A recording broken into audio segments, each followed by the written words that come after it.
Great White Hot Sauce. It's a small batch, handmade hot sauce made especially for you. You can find it at www.trygreatwhite.com. Florida Allied Health in Boca Raton, Florida, specializing in men's health, women's health, medical weight loss, IV therapy infusion, testosterone therapy, and hormone replacement therapy. Florida residents only.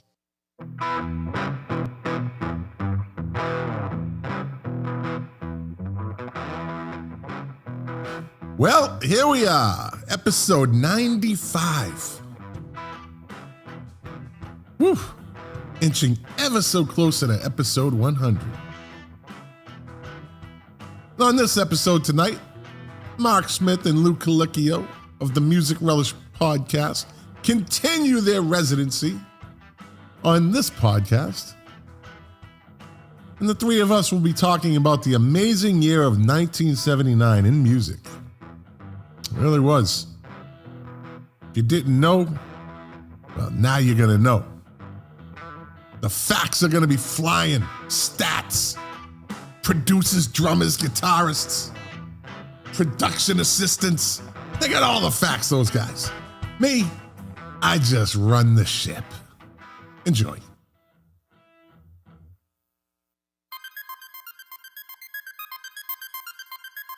Five, 4, 3, 2, 1, 0. All engine running.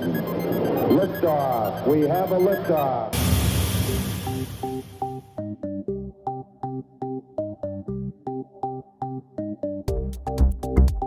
The KOFB studio presents Milk Crates and Turntables, a music discussion podcast hosted by Scott McLean.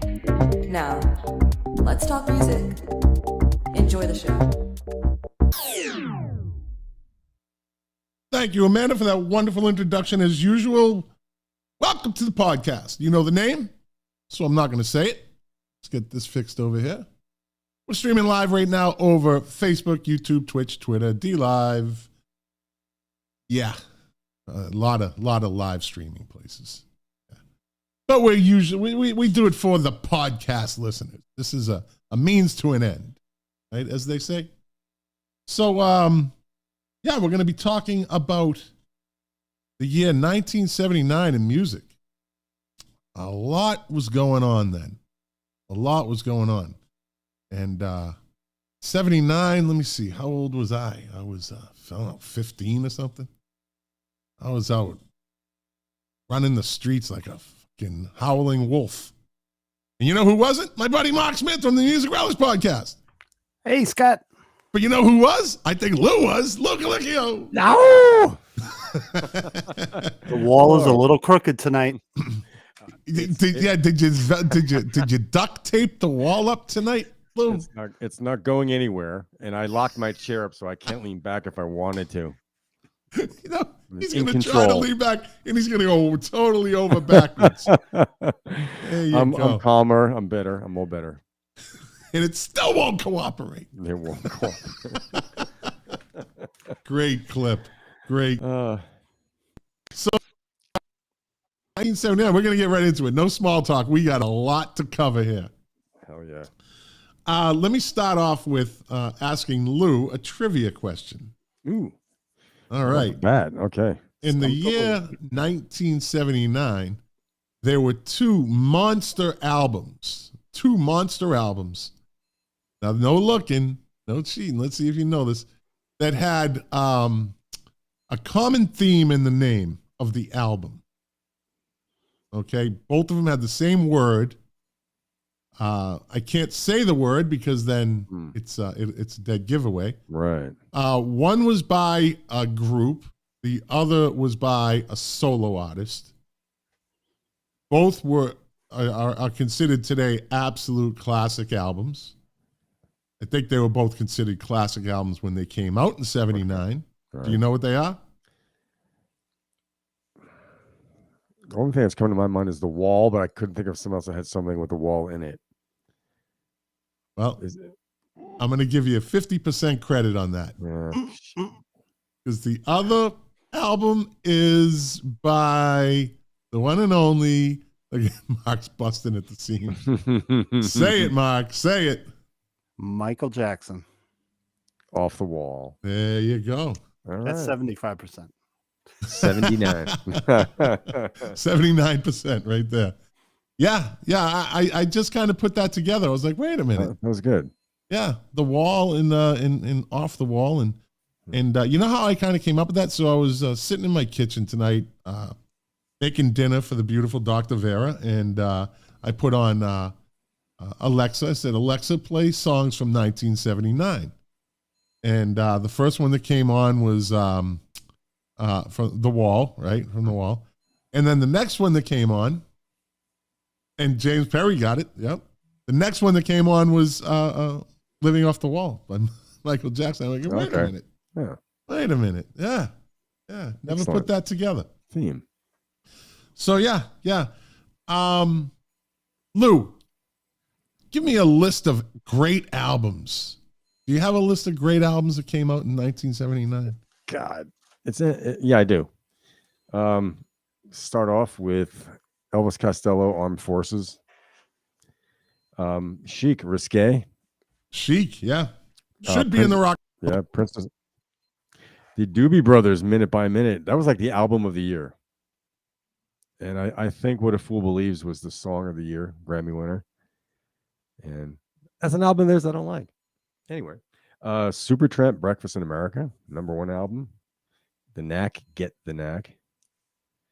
The Eagles, The Long Run. Pink Floyd, The Wall. Neil Young, Rust Never Sleeps. Fleetwood Mac, Tusk. London Calling, The Clash. What's our albums?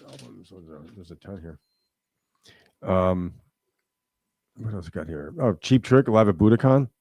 Let's see. Marianne Faithfull, Broken English. ACDC, Highway to Hell.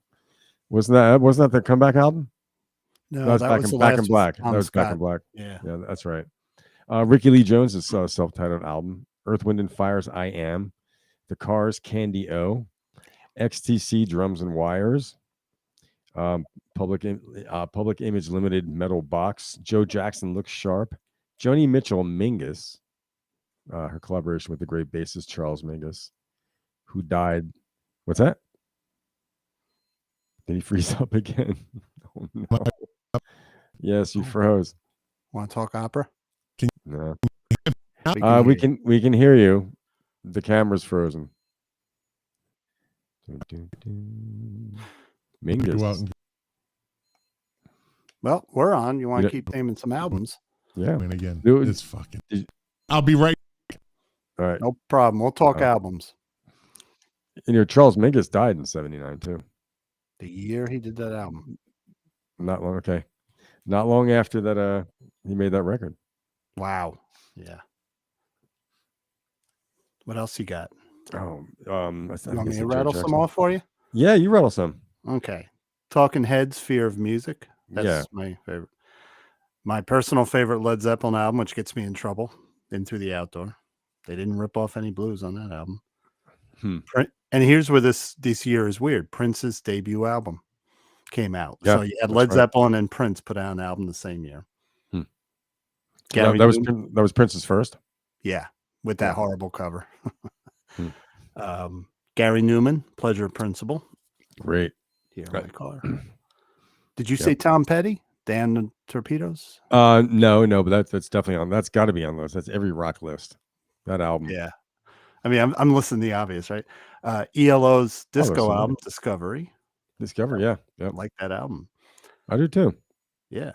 I'm going to mention Aerosmith, Night in the Ruts. That's kind of like a sleeper album. Some people don't like it. I love it.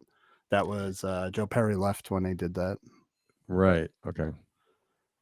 Were there any singles from that were? Oh my God! Of noteworthy. Remember Walking in the Sand, the cover of the Shangri-Las. That was a single. That was on that album. Okay. Yeah. Yeah. All right. Let's see what we got here. Frank Zappa, Shake Your Booty, Chic Your Booty, which had Dancing Fool. That's my favorite Zappa album. Queen, Live Killers. I know maybe live albums don't count, but I love that album. You list some now.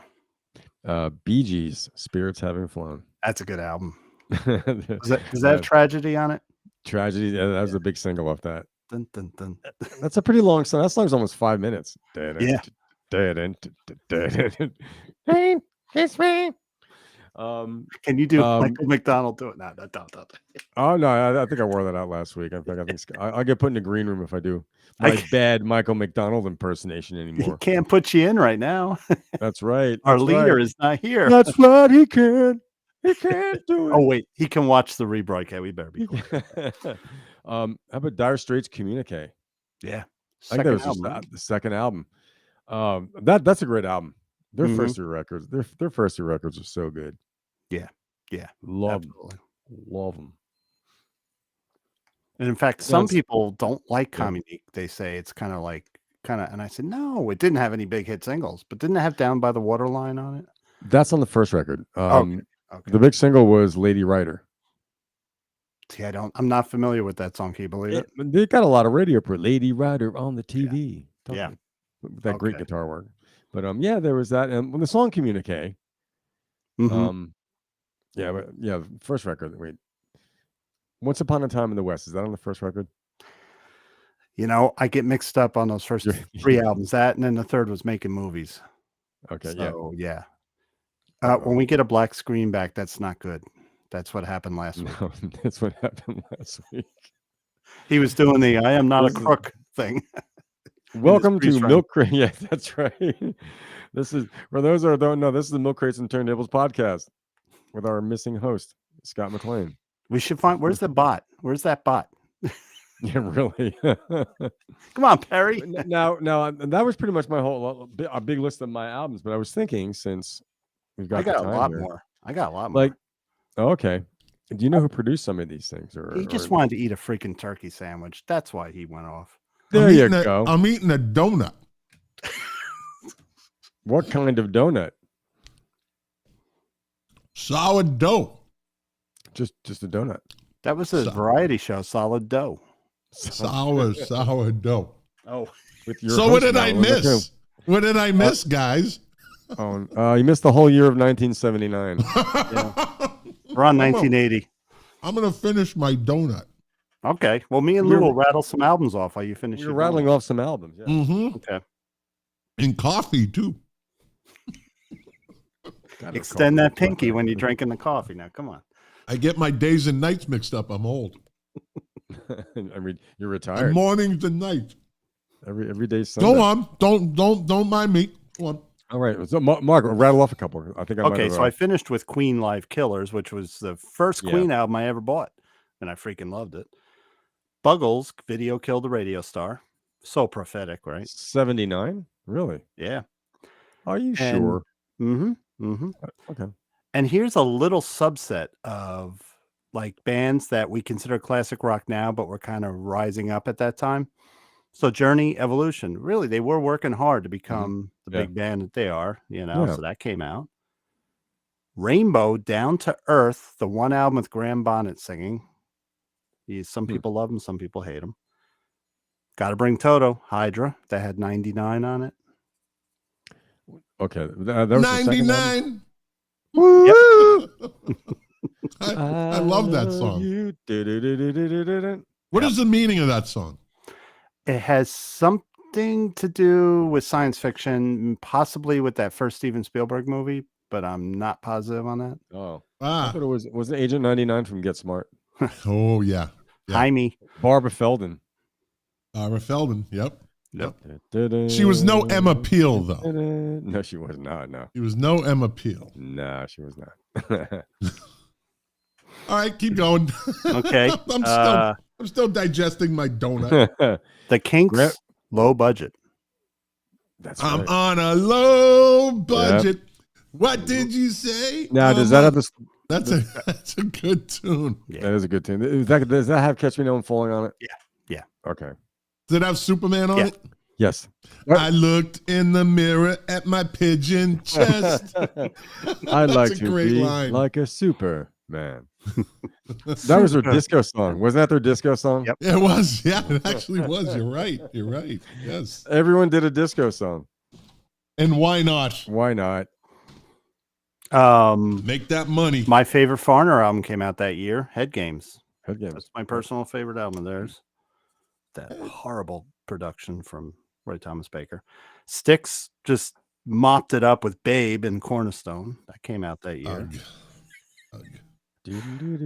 Bad Company, my favorite album of theirs, Desolation Angels. Desolation Angels, That's your yeah. favorite album by them? It's either that or the first album, but that Okay. just, I grew up, my sister had it on 8-track. I heard it in the car. I was 10 years old when it came out. She's driving her Camaro playing that. So it's just memories for me. Yeah. I heard Rock and Roll Fantasy yesterday on the Underground Garage. Excellent song. Saw that concert at the Boston Gardens. Ah. Rock and Roll Fantasy Tour. Yep. Okay. Was it a good show? It really was. Yeah. Yeah, it really was. I mean, Paul Rodgers just doesn't, I don't think he could do a bad show. Right, And those, yeah. in those musicians, I mean, we're just He's incredible. Real solid meat and potatoes rock and roll band. Yeah. absolutely Yeah. who should be in the Rock and Roll Hall of Fame considering the garbage, but that is an old topic that keeps getting rehashed. Somebody, show? yeah, someone heaped on the Hall of Fame the other day. I forgot who it was. You. Oh, I no, think they're Chrissy losing- Hind. When Chrissy Hind got inducted, she's like, "Oh shit," she didn't want to go to it. She said she went because of her parents. Her parents were like, you Really? yeah, she didn't want to have anything to do with it. Same reason we all say like, the politics of it, and who's in there and who should be and all that shit that we rail about all the time. Yeah. And now they have their inclusivity inductees, I'll call them. That's just my opinion. Yeah. But So we should include Bad Company. absolutely over Carly Simon In America. Yeah. Yep. In America over Carly I don't Simon. think any Fuck podcast yeah. mentions Carly Simon more than this one. But see, the thing is, I like her.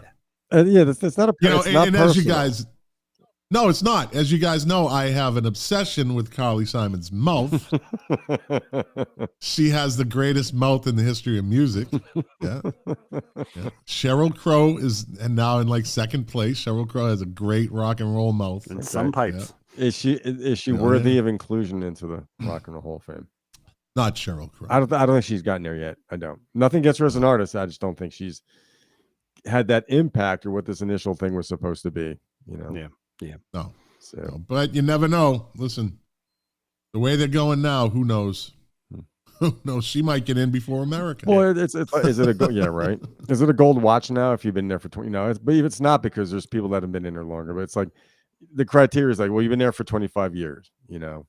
So you let them in. One of the softer rock channels on XM plays a lot of Carly Simon. And when it comes on, I say this up. So this is not rock and roll. This has had no influence on rock and roll at all. Pop. Yeah. Pop Yeah, music. a lot of it was middle of the road pop.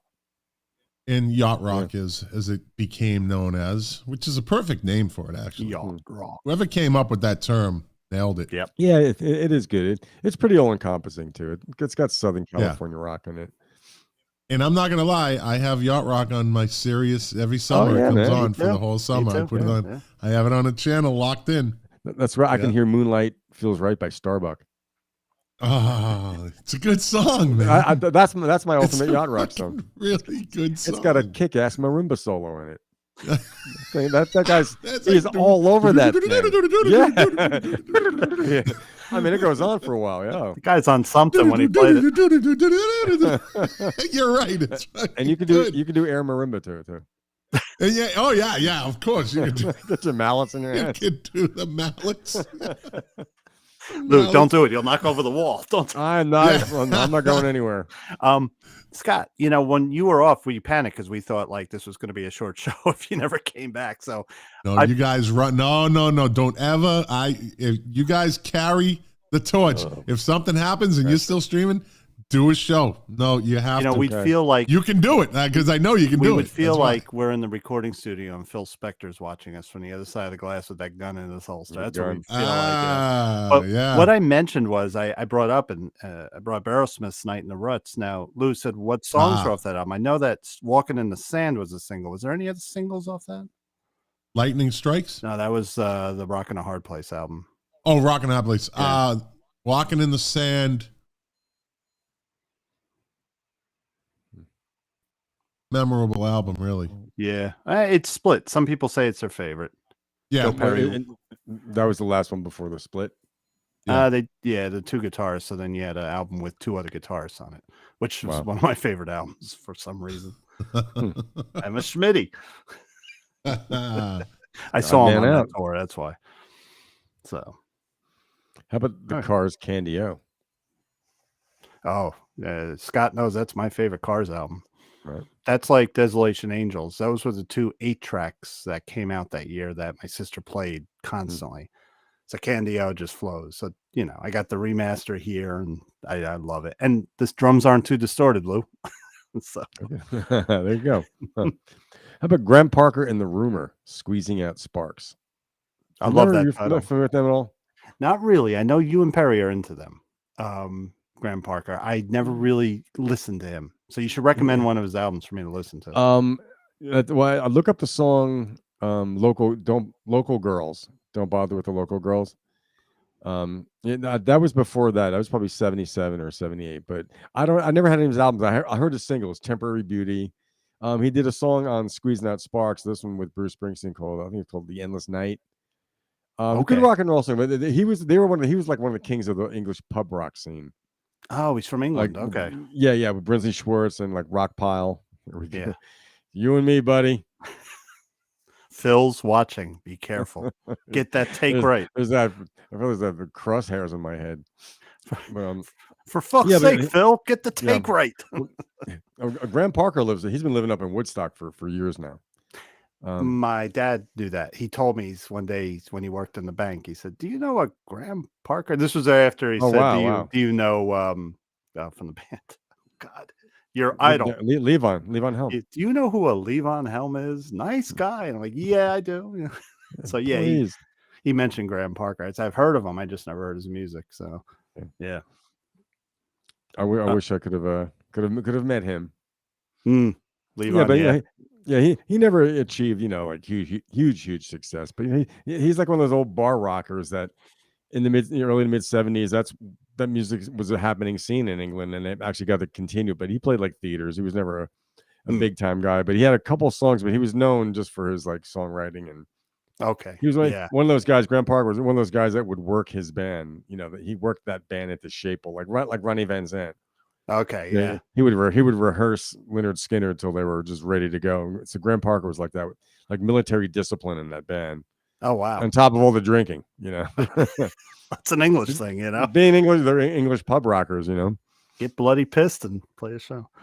I've got a non-rock album from that year. Pat Metheny Group put out American Garage, and I highly advise you listen to it. Oh, okay. I highly advise you listen to all Pat Metheny Group. So. Yeah. I've heard a lot of his stuff. I've never not an album though, but I'm definitely well aware. Yeah, I've heard him playing other people's stuff too. Oh yeah, Joni Mitchell. I forget the name of the album she played on. In the late 70s, like 79 in particular, like Pat Metheny was well known, like for people who are into jazz rock, just like Jean-Luc Ponty was. Yeah, he was he was the jazz violinist and stuff, but it was the jazz guys that rock fans could get into. So I had no trouble getting into Pat Metheny. Okay. It was like, they wore jeans. They didn't dress the part looking jazz, right. Because you see early pictures of Pat Metheny Group, they look like a rock band. They're touring in a little white van, but guy was a professor at Berkeley at, I think, 17 years old. He's really? Yeah. That's pretty wild. That's pretty impressive. Yeah. Hey, I got another album from 79 for you, and I'm surprised you didn't list it first. What album did BOC, Blue Oyster Cult, put out that year?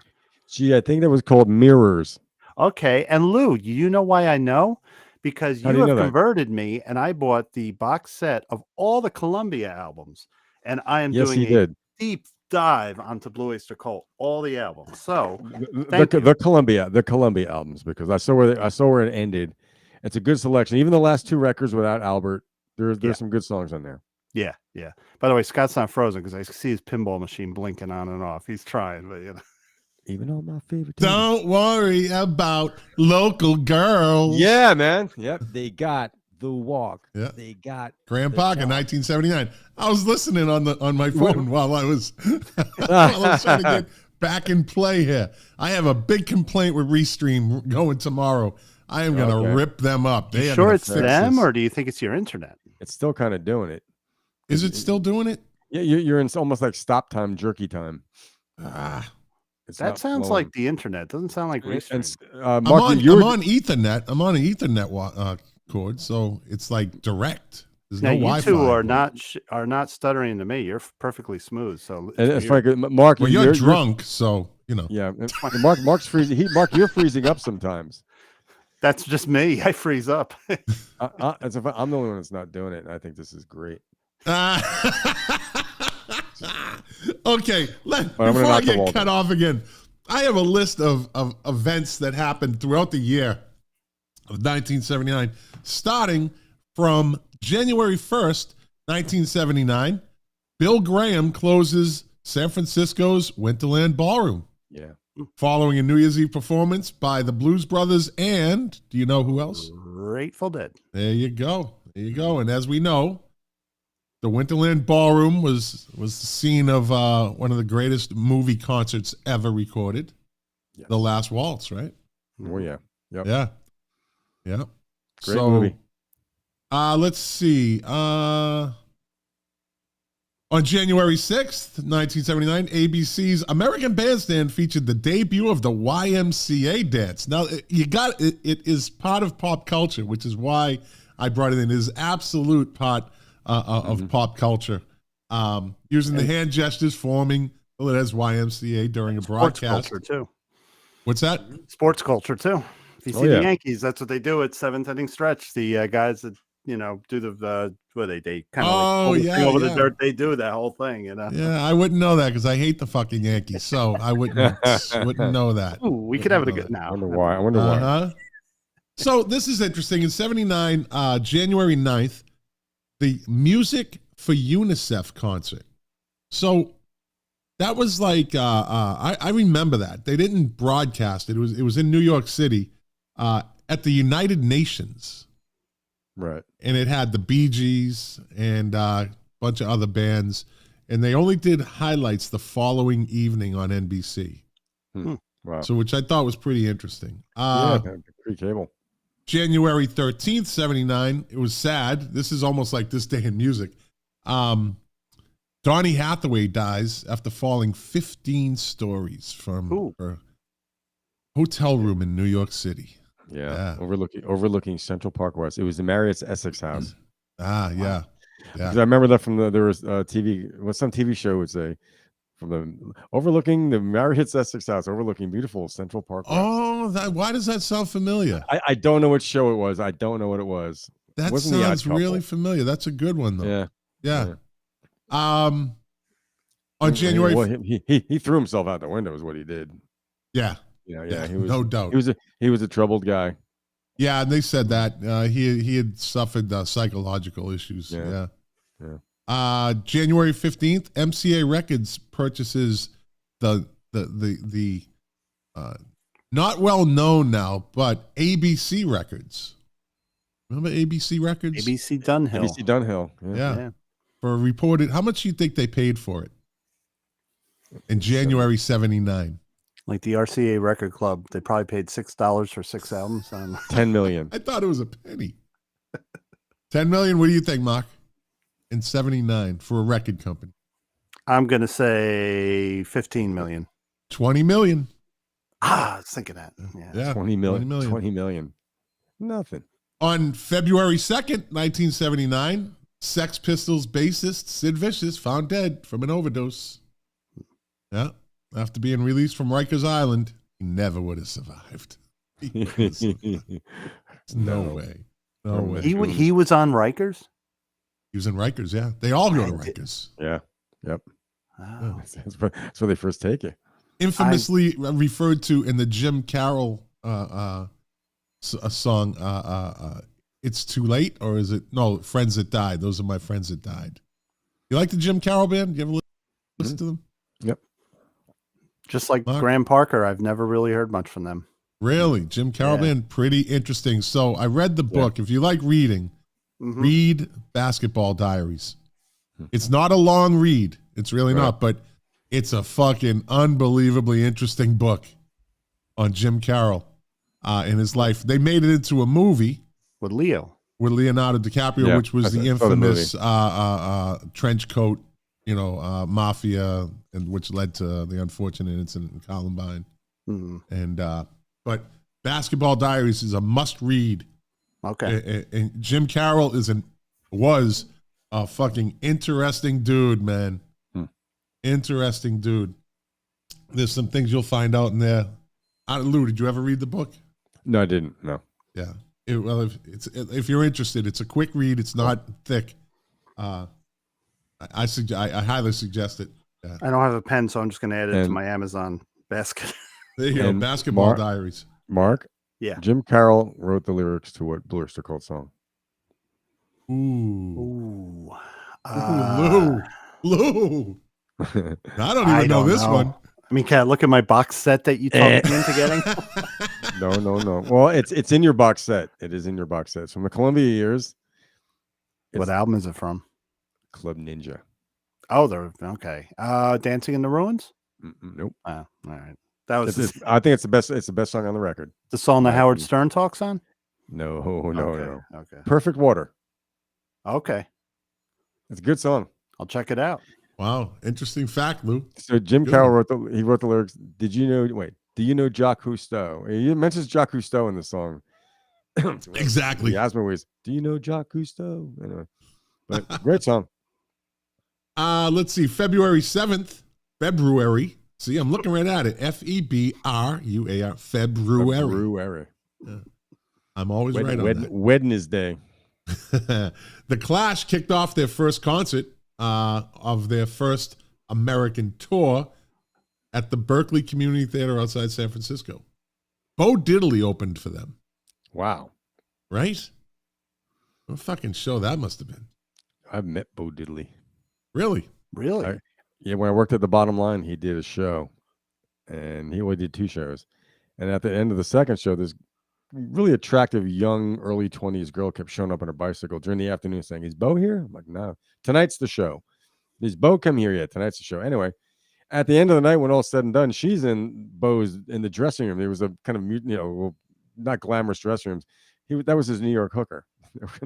Oh, nice. We had to close up, and I had to go tell him it was time to leave. So I remember I kind of knocked on the thing. I said, "Mr. Diddley." I don't know what to call him, I'm not going to call a legend by his first name. Yo, Bo. Bo knows him. We're locking up the club. Take that Bo Diddley beat and get out of here. All I could hear is dun, dun, dun, dun, dun, dun, dun. You know what's happened on February 7th? What else? Joseph Mengele, the angel of death, drowned off the coast of Bolivia when he was in exile. The Nazi war criminal. Wow. Mengele. That's Mengele. right. Yeah, the Weissangel. Yeah. Wow. All right. Throw those world events in there, buddy. Yeah. It wasn't rock and roll, but I don't know. Anyway, it's all right. He done drowned. On this day, on February 7th. Jesus. Hold on. I need more coffee here. Hold on. I want a donut. I ate 1.5, by the way. It's not good. Did you put mayonnaise on them? No, but that's not a bad idea. Yeah, stuffing, turkey. Buddy. Salute that. Stephen Stills becomes the first major rock artist to record digitally. Yeah, laying down 4 songs at the record plant in L.A. Oh, shit. Huh. Yep. Did anything become of those songs?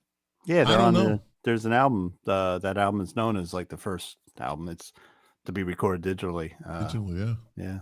I can't say that. Digitally. I can never say digitally. No, or edit it. And I was in editing, so go edit it. How about Royal Albert Hall? Say it really fast. Royal Albert Hall. Royal Albert Hall. Okay, wow. I find it hard to do. Say it, Luke. Fuck both of you. Royal Albert Hall. Both of you. Royal Albert Hall. Royal Albert Hall. You guys. Royal. Okay. I didn't do anything. And February 10th, of 79. Do You Think I'm Sexy hit number 1 on the Billboard magazine I charts. love that song. Stayed there for 4 weeks. That was the disco. The disco was king in 79. Let's see. On February 11th, 43 million viewers watched Elvis on ABC, a made-for-TV movie starring Kurt Russell as Elvis. Oh, shit, yeah. Remember that movie? Yes, I do, yeah. Yeah. Kurt Russell played Elvis. He was good, wasn't he? It wasn't bad. He That was actually pretty didn't good. do bad, yeah. And Kurt Russell was a handsome bastard when he was younger. Yeah, absolutely. Yeah, yeah. I remember that. I didn't. I do remember that. Yeah, he was good. Yeah. Almost Kurt as good Russell was as a Andy man's Kaufman. man. Yeah, he was. Yeah. He wasn't a pussy. A No. pussy couldn't play Snake Plissken. No, That's it. but he was also the computer that wore tennis shoes. See, you went and see. You remember? He was still a man's man. He was still a No, guy's guy. Forget it. Moving on. Even in the Wait a- Disney movies. You No, just- Okay. All right. You fucked me up. All right. really. Don't give me the giggles this early in the show. I think I'm having difficulty. Right. About it. Fuck, what are you doing with your mouth? Hey, you know, we used to do that. Like, I'd go to a drive-through, right? when we were Oh younger, my! There and you go. you go to McDonald's. Like, what would you like? I want a fries, Oh, you're evil. Coke, and I'd keep doing it. Can you repeat that? Ice and out, fries, pie, Pie. Coke, burger, fish. Evil. Getting the worker old. Uh-huh. Now, on the other side, Mike, you hear this. This burger tastes weird. Yeah. So let me see. February 14th.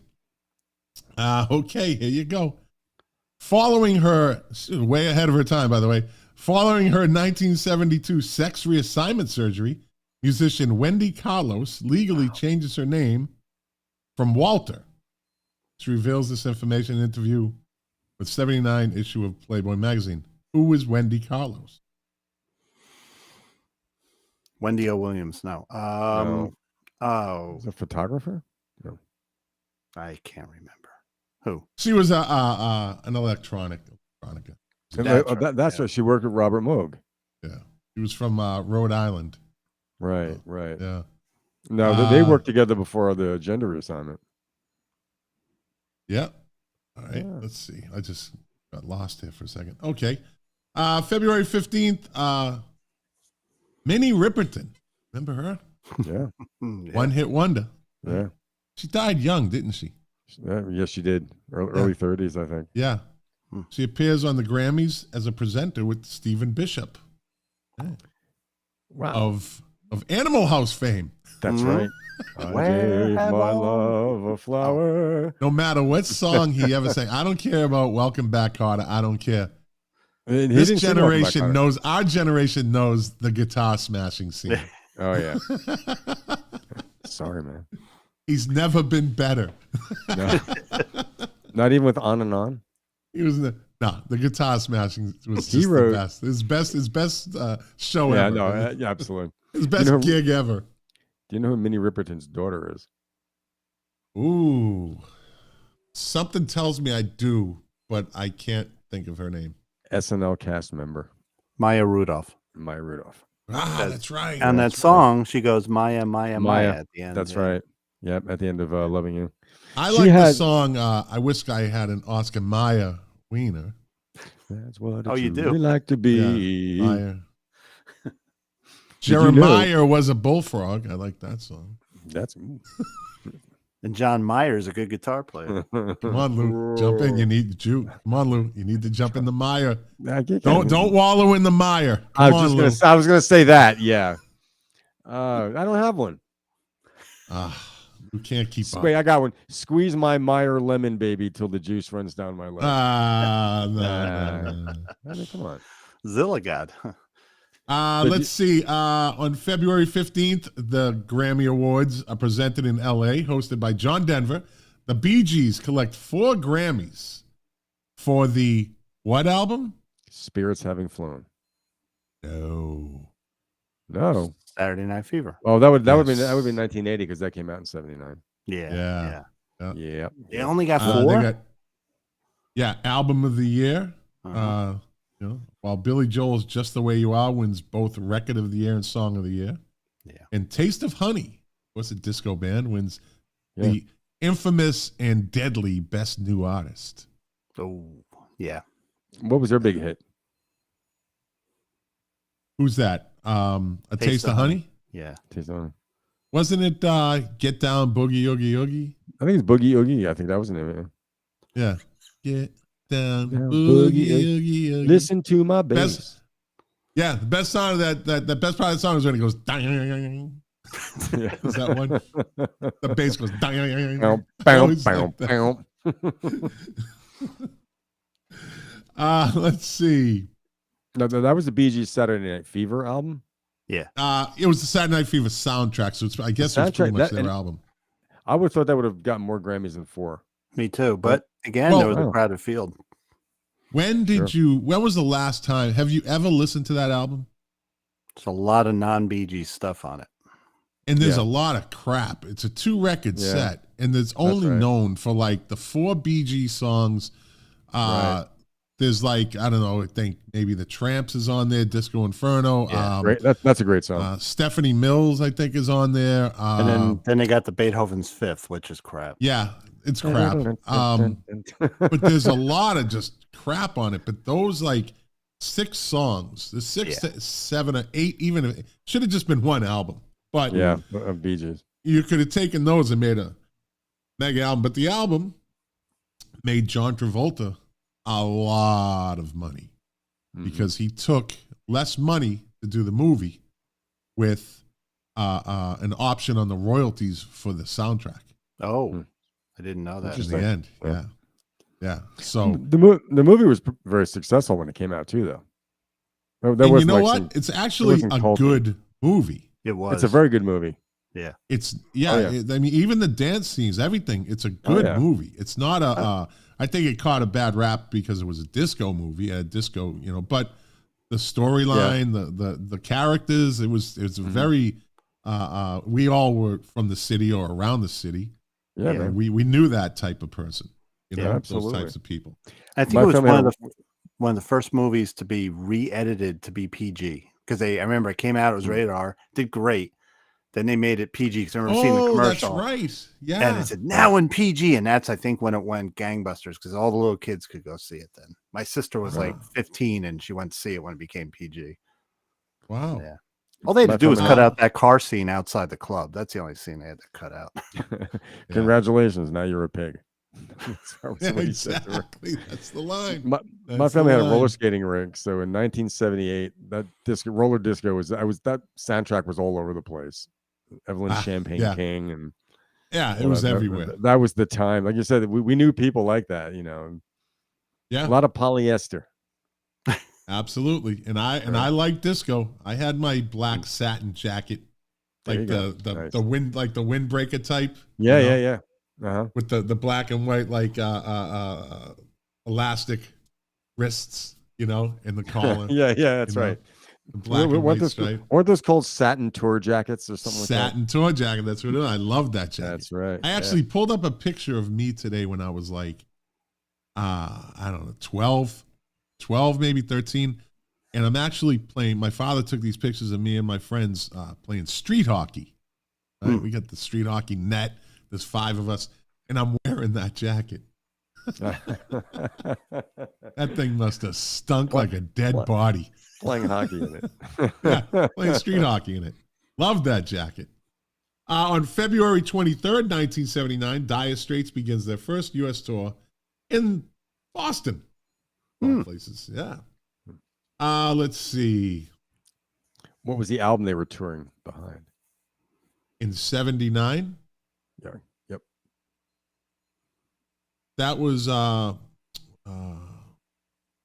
that's the one with Sultans of Swing on it, right?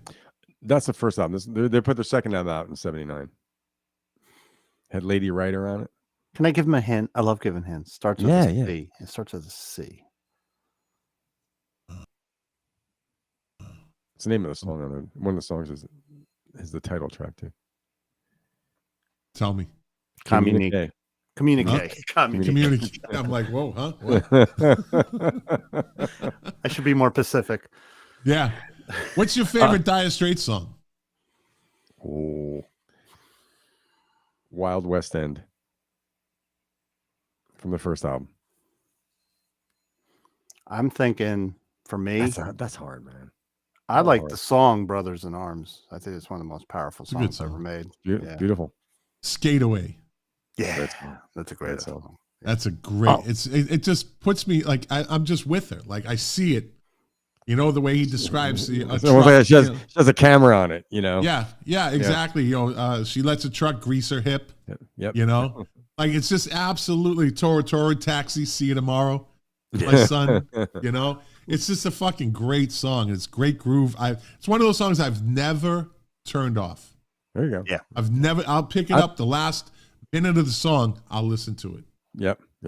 And it has a great ride out. The end of the song is great. It's just that same groove. Yes. Just kind of riffing out to the end of the song. Yep. And Lou, I would say that's a sublime drum track. That drum. The drums make it. Absolutely. Yeah. That guy, that's the original drummer, Pick Slim. Withers. Oh, Slim, yeah. He's a great drummer. Scott, there's another jazz trained drummer for you. Okay, yeah. That guy was really good. Wasn't afraid to play, but that whole drum group was great. They recorded that album in New York. That was their Jimmy Iovine, I think, produced that. But that was Roy Bittan from the E Street Band playing piano on that record. So there was like a real rock. Yeah, actually, there's only like 7 songs on it. There's some long songs on it. It's considered an EP. Yeah. Is it really? Yeah. Okay. All right.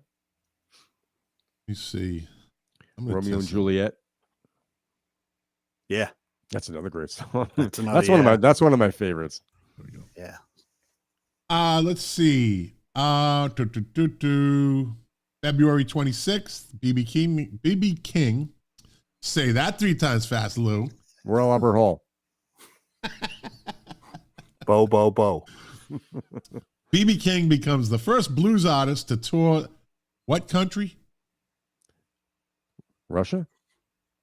Mark? Soviet Union? China? Lou for the point. Hey! Lou for the point. BB King went to the Soviet Union. Yeah. He was the first kicking off a 1-month tour. So who was running the Kremlin then? Who was it? Brezhnev? 79? No, maybe like Yuri Andropov. Gorbachev, maybe. I think it was Brezhnev, wasn't it? Well, I don't know. I don't what did Ronald Reagan say? Gorbachev tear down that wall? Yeah, that was 84 though, right? Or but those guys didn't change over that anytime soon, did they? Yeah, you're right.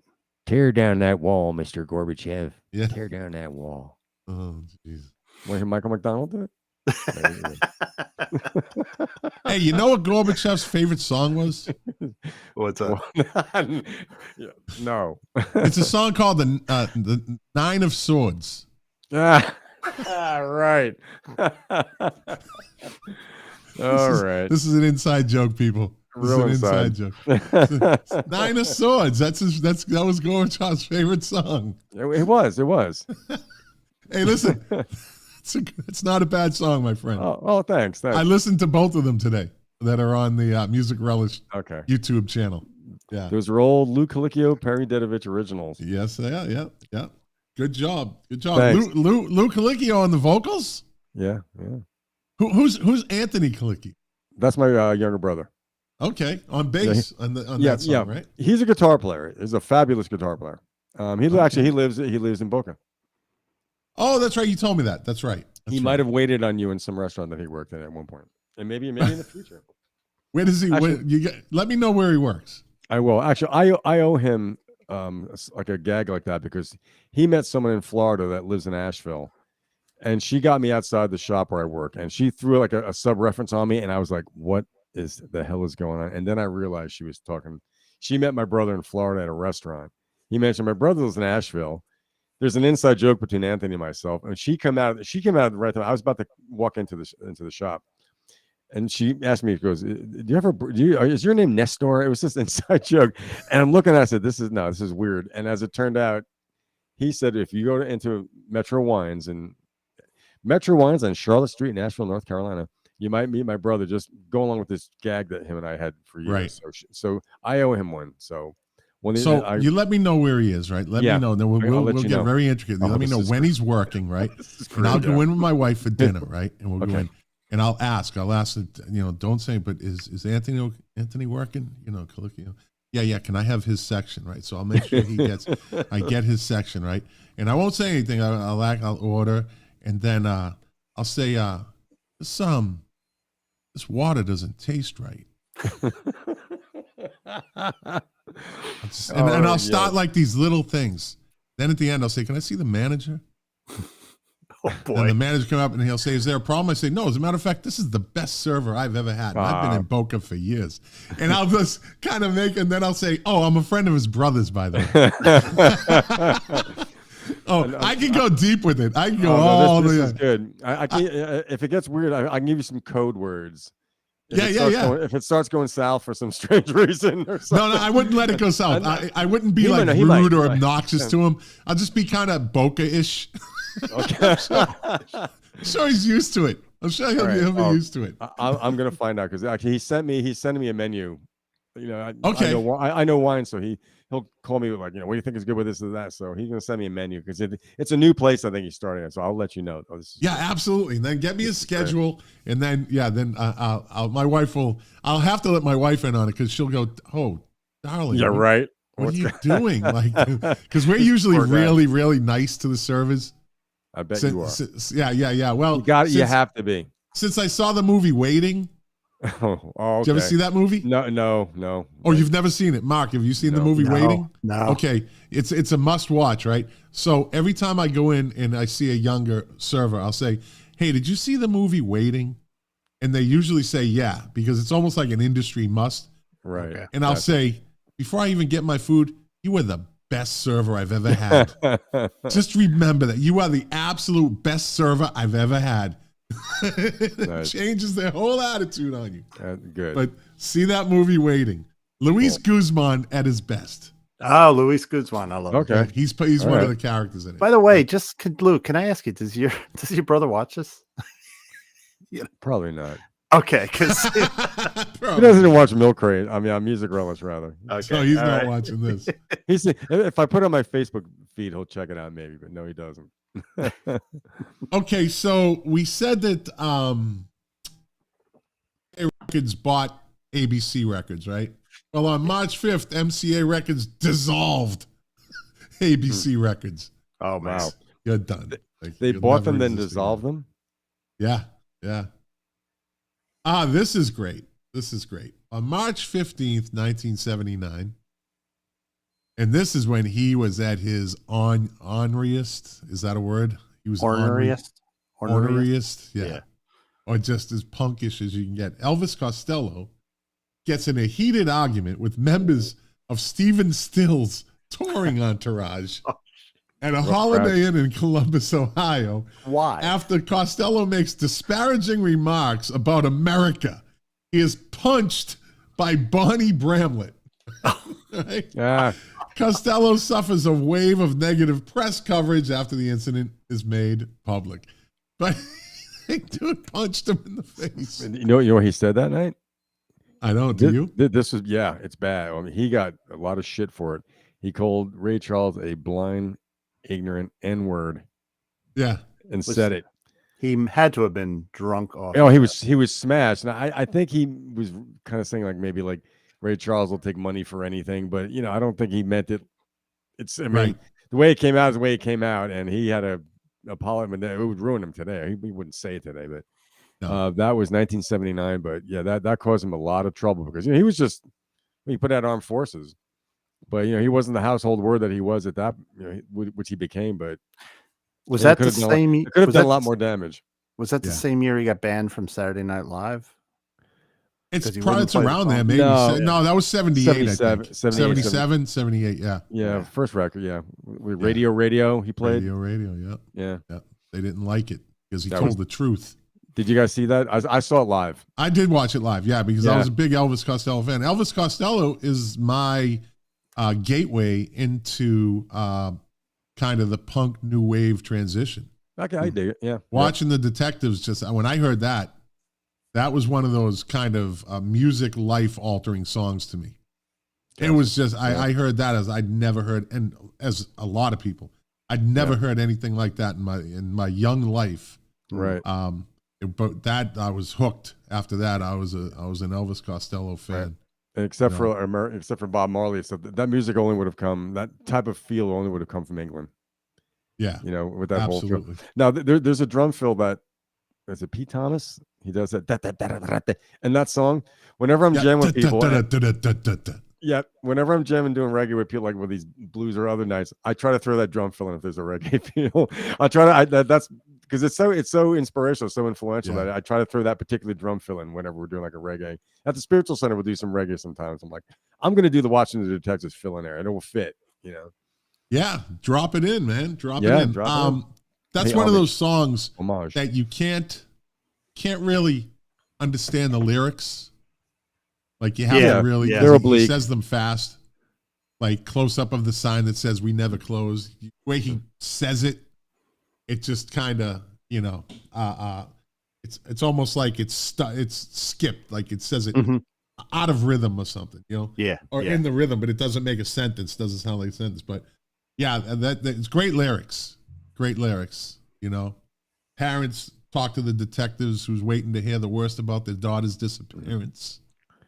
So that reminded when I was at a record store in downtown Boston one day at lunch, and I'm looking at an Elvis Costello album, right? And this kid comes up next to me, and he looks and he says, and he looks at me, he goes, "Parents talk to detectives who are waiting to hear the worst about their daughter's disappearance." Like he just spouted that line at me, like with like this really like snarly like smile, like it was the greatest lyric he'd ever heard. Then he just walked away. A little punk. It was unbelievable. I was like, "What the fuck just happened?" Like, and it wasn't like he didn't like face. He just looked at the album, I'm flipping. He looks down, and he goes, "Yeah, parents are waiting to hear about their daughter's disappearance." Okay, did you fucking kidnap her? Maybe you got someone in your basement over there in South Boston. yeah, you filing your nails while they're dragging the lake. On March 21st in 1979, the Pretenders signed a contract with Sire Records. Sire. Yeah, and go on to produce one of the greatest debut albums of all times. Yep. It's arguably, I'll just say, I won't go overboard, because I always hear, now I'm conditioned to hear Jack in the back of my head going, "Whoa, whoa, whoa, whoa, whoa." Mm-hmm. Oh, arguably, it is in the top 3 best debut albums of the 80s. Whoa, right? Whoa.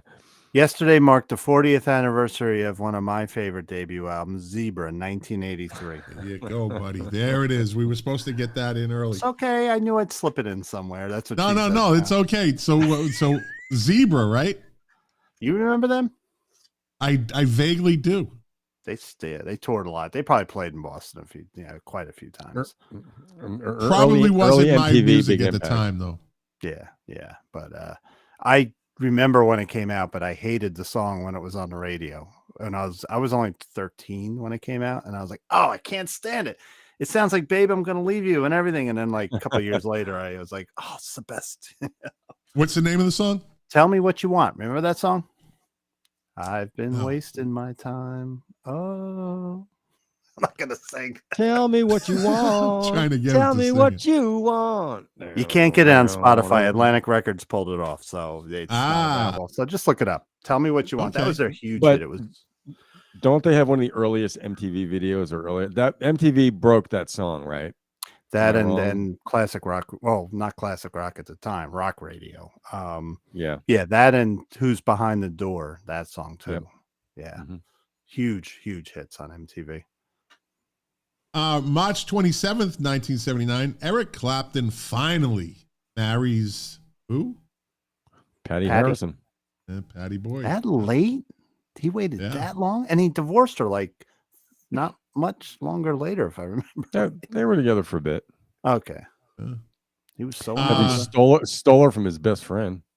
I think he asked for permission, didn't he? Yeah, they were kind of weird about it, right? They were friends. They always stayed friends. They were just like, they were fucking hippies. They were kind of hippies. Not Clapton. I wouldn't. George Harrison was a hippie. Yeah, definitely. Yeah. So I guess the conservative Eric Clapton took advantage of that hippiness and took his wife. Whatever you want, mate. Take her. Well, he admitted he raped her and beat her and was just all kinds of cruel to her. You know? Did he? Clapton did? Clapton, oh yeah. He was a nasty drunk. In the throes of his alcoholism, he raped her and just. Oh. Yeah, Eric makes me not like him even that much more. I'm not a big fan. I never was. Huge fan. Except for Cream. Cream was the best thing he ever did. Yeah. Eric had issues. He admits it. From his childhood, and kind of like Lennon with his mother, I think. And that alcohol, was a dark thing. I love the fact that Clapton came out on during a show one time and said that England needs to stay white. England needs to stay England, and was when he was drinking the whole thing. Yeah. And then the again, this was back then, and he's like, England, because old England is dead. It really is. It is dead. Yeah. And you get these guys that grew up in it, like Clapton and Morrissey. Morrissey is all about England turning to being England, and that happens in every country. But Clapton, all of a sudden, like years later, when it kind of popped up in the the liberal mind hive, he's like, it was in that documentary on him. Yeah, he was like, I was young and stupid back then. What did I know? Oh, no. Yeah, because back then you're only making hundreds of thousands. Yeah. Today you're making millions. So for millions, you'll change your fucking attitude. but those comments formed that was the impetus for Rock Against Racism. It was a movement. Oh, really? It still existed. Yeah, those comments. I mean, whatever his feelings were, they come. It was inflammatory. Basically what he was saying. So, people who were he was being a nationalist or something. I don't know what they call it. United National Front. He definitely was. Yeah. Well, the ironic thing is he probably doesn't remember saying it. He was drunk off his ass. At least he could use that as an excuse. Yeah. But I was drunk. The ironic thing as a musician is at that point in his career, what pissed me off is he had a guitar player named John Terry who ripped some really good solos, and I used to think that was Clapton. I heard that for a period. He wasn't even playing solos. He was he would just come out and sing, strum his Strat, and John Terry would take all the solos. Don't you think that these guys get what'd you say, Luke? George Terry? George Terry, I think. Yeah, that was the guy. Yeah, George. Okay. Yeah. But he played on Slowhand though. I think he was up to that album and he left, and then Albert Lee came in. Well, the live Cocaine. That's Albert Lee playing guitar, and Eric plays solo. Albert Lee. That wasn't George Terry. Okay. No. Oh. Yeah. All right. The great Albert Lee. Oh yeah. Let's see. April 2nd, Kate Bush begins her first and for 35 years only tour. You know what? This woman is an enigma. She's amazing. Yeah, she's amazing. Like in how she molded her career like no other artist has ever done that I can think of. Now, I'm not a know-it-all. I know a lot. You all both know a lot. I don't know anybody, any artist that had that longevity and had that freedom, especially a female in music, to mold her career the way she did. She did in 79. She begins her first tour, and that was the only one she did for 35 years. Wow. I think maybe the closest in my mind, even though she kept touring, would maybe be Bjork. Very just unique and. But Bjork did tours though. She did tours. Take that away. As far as the career, Kate Bush did certain shows. She did like one-offs. She's very theatrical. She'd appear at a thing. So she also became the first artist, this is a good did you know? You could frame it this way. Did you know that Kate Bush is the first artist to use a wireless microphone, enabling her to sing and dance at the same time? I Wow. would have thought that would be David Bowie, right? Yeah. No. No. Let me see. But Kate Bush, she's on the list this year for the Hall of Fame, I believe. Yeah. I think Right. she's going to be. I think Do you think she has would to have been if not for that song for Running Up That Hill? being running up used that in- hill? She's was she always been. nominated? She's been nominated a number of times. Has she? She's never made the list. Does she have a big You know? American audience? I think she, or is it more European? She does. England? It's very. I think it's in a sense more of a cult audience, cult following. Yeah. You know,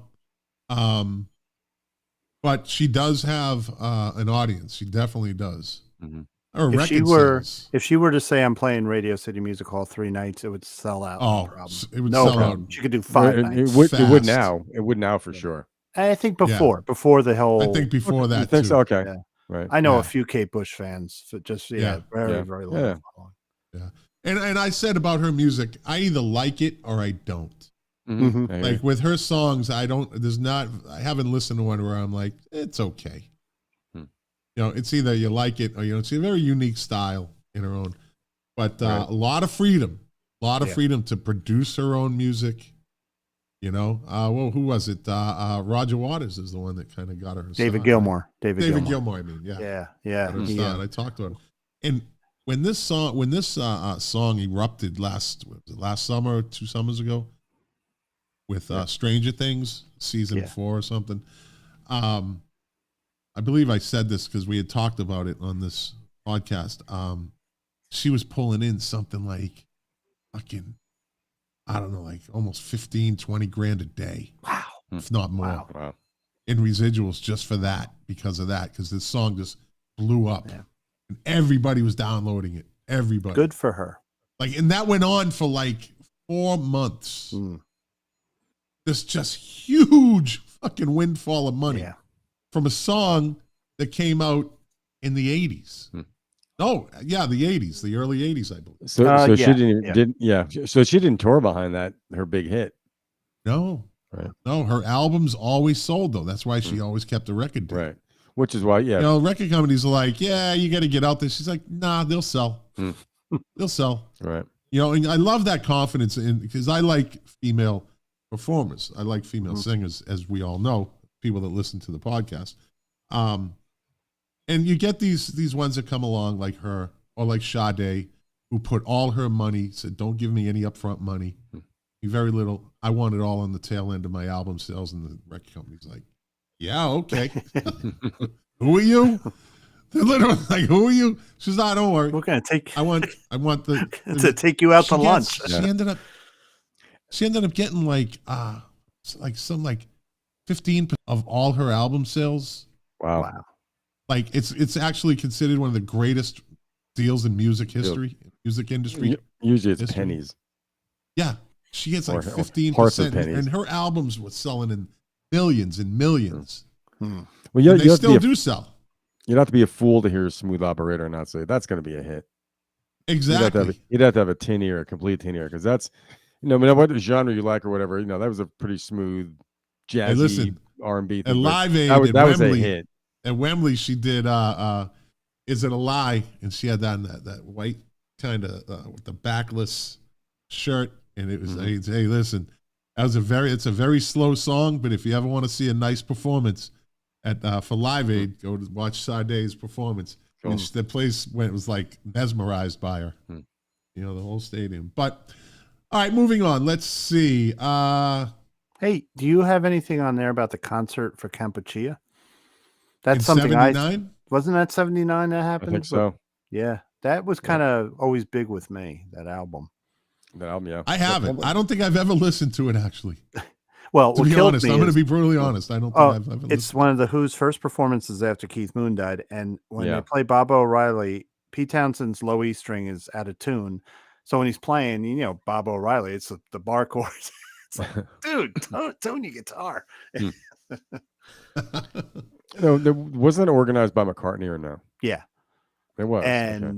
Paul and Robert Plant, when he did the Rockestra, he was playing guitar. I was like, whoa, Robert Plant's playing guitar. You know? Yeah. Let me see. April 7th, 110,000 people attend the California Music Festival on April 7th, 1979. Never heard At of the that. LA Memorial Coliseum. And performers included Aerosmith, the Boomtown Rats, Cheap Trick, Ted Nugent, and Van Halen. Wow. Yeah. Never really hear anything about those concerts like that. No. You No, know? I remember the kid with Cal Jam or something. I remember seeing them on Cal TV. Jam. Yeah, I remember Cal Jam. Yeah. With Rubicon playing. You see, on April 12th, 1979, Mickey Thomas replaces Marty Balin, lead singer of Jefferson Starship, which, you can't do that. I like the Marty Balin year. I like that. Yeah. Yeah. If Only You Believe, and was that Miracles? Is that the name Miracles? of the song? Yeah. Playing Mickey Thomas. his voice. Mickey Thomas would have been better for Toto. Yeah. You know, No, he was would a have been. Toto type He would of have been. singer. Yeah. Mickey Thomas was pulled from what band? Where he was a backup singer of sorts. Fooled Around, Fell in Love. That's the song he sang that was a Yeah. big hit. What was the band though? He's a guitar player, like a blues rock guitar player.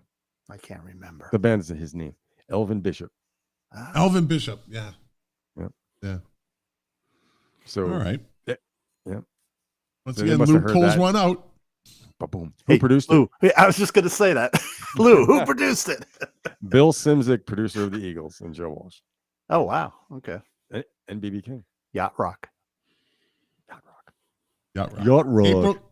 April 13th, 1979, during a concert by Van Halen in Spokane, Washington, David Lee Roth collapses from exhaustion.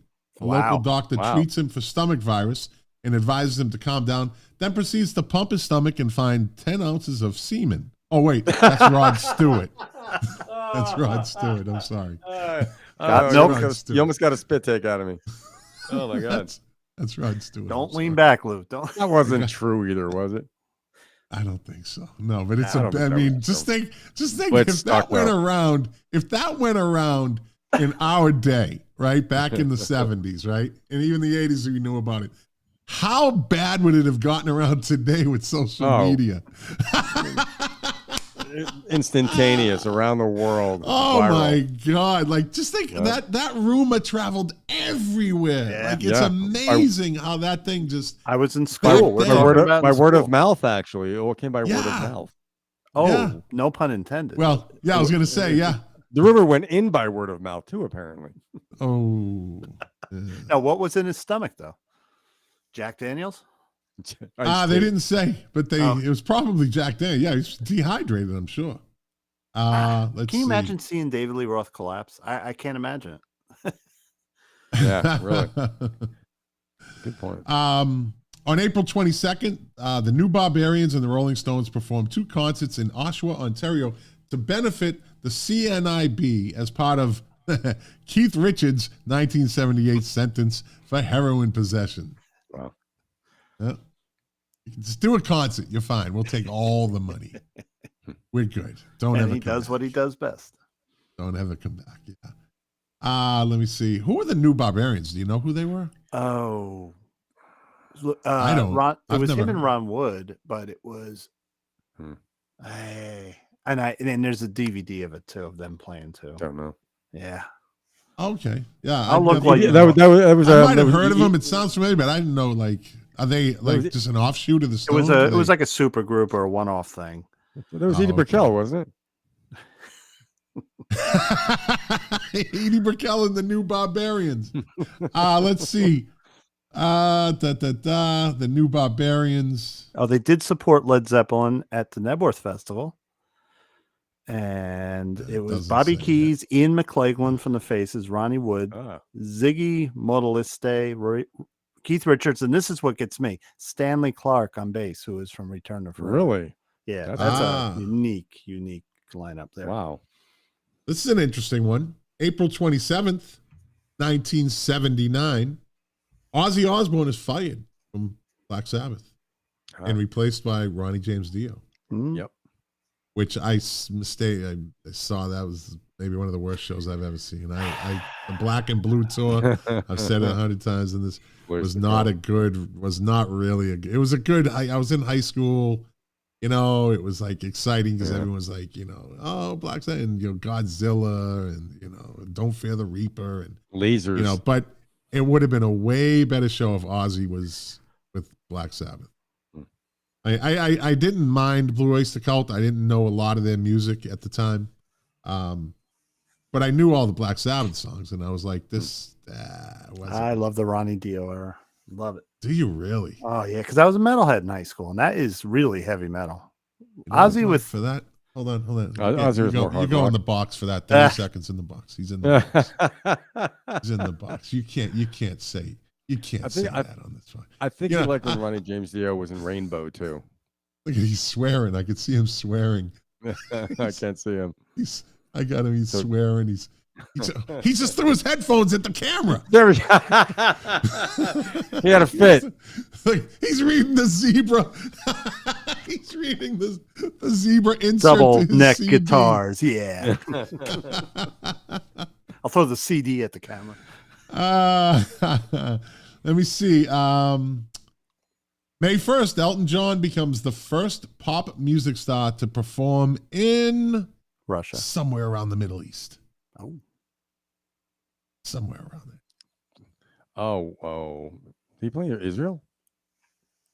No. Oh. Although he answered the question with a question, but I did it. Yeah, it was Israel. Don't do that. Yeah. I had a teacher. I didn't say with certainty, but I knew I said it. But you said it. I wasn't going to let you go any further. When I was in Lutheran school, I had a science teacher that would practically hit you verbally if you. And Lou, you know what teacher I'm talking about. We won't mention names. That if you answered a question with a question, his face got red. That's childhood memories for me. Say the answer. Don't answer a question with a question. An amoeba? Israel. Yeah, say it with like you mean it. Israel. Where did this come from? What the fuck? What just happened? This is a weird night. This is really is like something's going on with my notes here. Like something. I think you got spirits in the house. Yeah. I don't know. But the wall is staying. I'm not the liking wall is up. this. There we go. All right, my shit's back. Yeah? Israel. On May 2nd, 79, The Who played their first concert following the death of Keith Moon. Where was it? Rainbow Theatre in London. Okay. That could have been a Kampuchea concert. I think that was at the Rainbow. Yeah, I think Yeah. It was. May 4th, the release as a single of Gary Newman's Friends Electric. Oh, that's a good song. You ever listen to that song? Yeah. Our Friends Electric, that's a great song. With Two-Way Army, Lou, that's who we were talking about before Mark came on. Becomes the first synth pop single to reach #1 in the UK singles charts. Our Friends Electric. Listen to it if you've ever listened to it. You like Gary Newman. Let me see. Here you go. May 8th, Iron Maiden, Samson, and Angel Witch share a bill at the Music Machine in Camden, London. Critic Geoff Barton coins the term new wave of British heavy metal in a review of the show for Sounds Magazine. So there you go. There's your heavy metal reference. Mark. And that's what I love about 79. You had Led Zeppelin, you had the Eagles, you had Bad Company doing their 70s stuff, and then you had to start a new wave of British heavy metal, which is really just an offshoot of, it was punk. It was people with the punk attitude that wanted to play hard rock. They were influenced by Deep Purple and progressive music too. And then that's where that came from, because Iron Maiden's really a progressive band in a lot of ways. Hard rock progressive. Yep. Let's see. May 12th, disco occupies 8 of the top 10 spots on Billboard Hot 100 chart for 2 weeks. Yep. The charts are led by Peaches and Herb, R&B ballad song Reunited. So, interesting fact about Peaches and Herb. Did you know that there's only been one Herb, but there's been 7 Peaches? Has there really? Yeah. He's shaking that tree. Yeah. Wow. There's only been one Herb, But there's been 7 peaches. Yeah, see? I know things. That's I know great. things. Yeah, that's wild, man. That's really 7 peaches. Did they die? That should be the follow-up to 9 swords, 9 of swords. 7 peaches. I saw kind of like a 7 of peaches. Hey, we can do it with our new group, Lou, Rage Against the Cafe. We'll make a song. I'll write it. I'll write the lyrics. All right, 7 of peaches. Not going to be good. 7 peaches. Did they have to change their name to Peaches? I think so. Probably they're known as Peaches. Yeah. I would think so, right? After showing, meet and greets. Hi, I'm Peaches. You look different than the Peaches I saw about 9 years ago. Yeah. I got allergies. That's why. You look younger. What happened to you? Yeah, really. I'm not being racist. I'm just the voice I'm using. That's okay. Don't think I'm racist. You look younger. Where'd you get your hairdo? Huh? I don't know. Okay, Peaches. I'll buy it. You look younger. Of all the Peaches, the one that sang Reunited, where she's like, I'm Peaches. I'm Peaches. I retired that fucking jersey. I retired. Exactly. and also, actually, that was one of your trivia questions last week that I also answered with a question, I think. Shake your groove thing. Shake your groove thing. Right? Yep. Speaking of the woman, but that was the same. That was the same Peaches, though. I think that was the same. Yeah, the original Peaches. Yeah, she's Queen Peaches. She's queen of the Peaches. Pale imitations. Right. The others are just what you see on fake fruit baskets on tables. Yeah, exactly. It's like marzipan. Edible arrangements. They're the plastic. Exactly. Plastic. Yeah. I'm the juicy Peaches. I'm juicy like that's that. Right. I'm a you all out there, you just plastic. You plastic with your did up nails all raggedy. Shit. All right, I'm getting carried away here with my voices. Raggedy ass nails. Raggedy ass nails. Get your shit did up at a gas station, girl. What the fuck? Who done your nails? A mechanic? God damn, girl. Anyways, May 14th, 1979. I could do a one-man show. Oh, Mark Quinn got his guitar. He's staying out of this. If you can do Peaches, I could do guitar. All right. Okay, you win. Okay. All right. On May 14th, 1979, Kate Bush plays the final date at the Hammersmith Odeon on her first ever tour, which also turned out to be her last ever tour. Didn't she have stage fright? That's one of the reasons she didn't tour. I think so. I think that, plus she had a family. She was just like, I like being home. Yeah. I don't know. She didn't like touring. She just didn't like the lifestyle. Yeah. Let me see. On May 19th, 1979, 3 of the 4 ex-Beatles perform on the same stage. And who do you think was the one that wasn't there? John. 79. Yep. John wasn't there. Paul McCartney, George Harrison, and Ringo jam with Eric Clapton and Ginger Baker and Mick Jagger. Wow. Where was this? And others at a wedding reception for Clapton at his Surrey home. Evidently, John wasn't invited. Oh boy. Ooh. You think George wouldn't have been invited? I don't know. George being the cuckold that he is. Hey, George Harrison was a cuck. Hey, George, God is banging your wife. George was like, your wife's having an affair with God. I mean, what are you going to do? Sit there and watch. Yeah, go right here. Yeah, really. Shut up. Eric's here. You know what you could do? George? You could do my nails. Do my nails while I bang this guitar player, George. George, you're a second and you can call me Peaches while you do it, bitch. It's a little too good there. That's a little too authentic. I'm very good at doing voices. It's a hidden talent. I think I heard you on Night Swim. I don't know what that is, but that's the adult cartoon at night. I think on Oh, Nick. Adult Swim. Yeah. Yeah. Okay. Nice. You're thinking of REM, aren't you? Like Night Swimming. Yeah. Let me see. What's a good one? On June 8th, Marianne Faithfull in 79 marries Ben Breedley of the Vibrators. Marianne Faithfull had that one good song. What are we fighting for? Right? Remember She that had song? a couple good ones. Yeah. That was that protest. It was like a Red Army song. No, what was the German like they were like the version of the IRA in Germany. They were something army. Oh, yeah. The Biter Mine or something. Yeah, Biter Mine. Mine. Yeah. Biter Mine. Yeah. Something like that. That was like one of their songs for them. Biter Biter Mine Wiener. off. Biter Mine off. Yep, that's Yeah. it. Something else happened in June. On June 3rd. On June 3rd? Let me see. 1979. Not in my book. So what do you got for me? Bring it.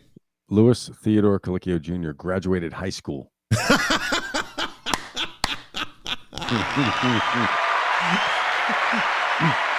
Okay, Lou, right back at you. 3 days later, Mark Smith turned 10 years old. Ooh. Oh. That's Shit. okay. I'm elder. Yeah. I'm elder. Where's a mic? I'm a senior, man. Yeah, graduated high school June 3rd, 1979. Wow. Yeah. Young boy is 17. I turned 18 that summer. I graduated when I was 17 also, and turned 18 Yeah, I was in one- December. Okay. December. Now, Let Lou, me see. In that month, let me see. I was probably in the combat zone messing with hookers when There I you was go. 13. I think. That's What right. time? 79. I was 15. I was 15. Yeah. Right? Yeah. Running through the combat zone. Me and my buddies, we'd take the subway in. We'd run through Boston, and then we'd end up There in you the go. combat zone. And we'd be hanging out with the hookers and just kind of terrorizing them. And they go away, little boy. Go away, little boy. Mark. Lou, when you turned graduate. 18 Did you graduate Park Ridge High School, right? No, I went to Park Ridge High School for my freshman year. I went to Don Bosco sophomore through. Oh, okay. Because Senior. it would have been the same high school my mom graduated from. Synchronicity, but no synchronicity. Oh, almost. Wow. All right. The Mark, when you were 18, did you have to register for selective service? Yeah. Okay. And Anthony, my son did 6 years ago. Okay. 'Cause I thought that's something that they did when we had the hostage crisis.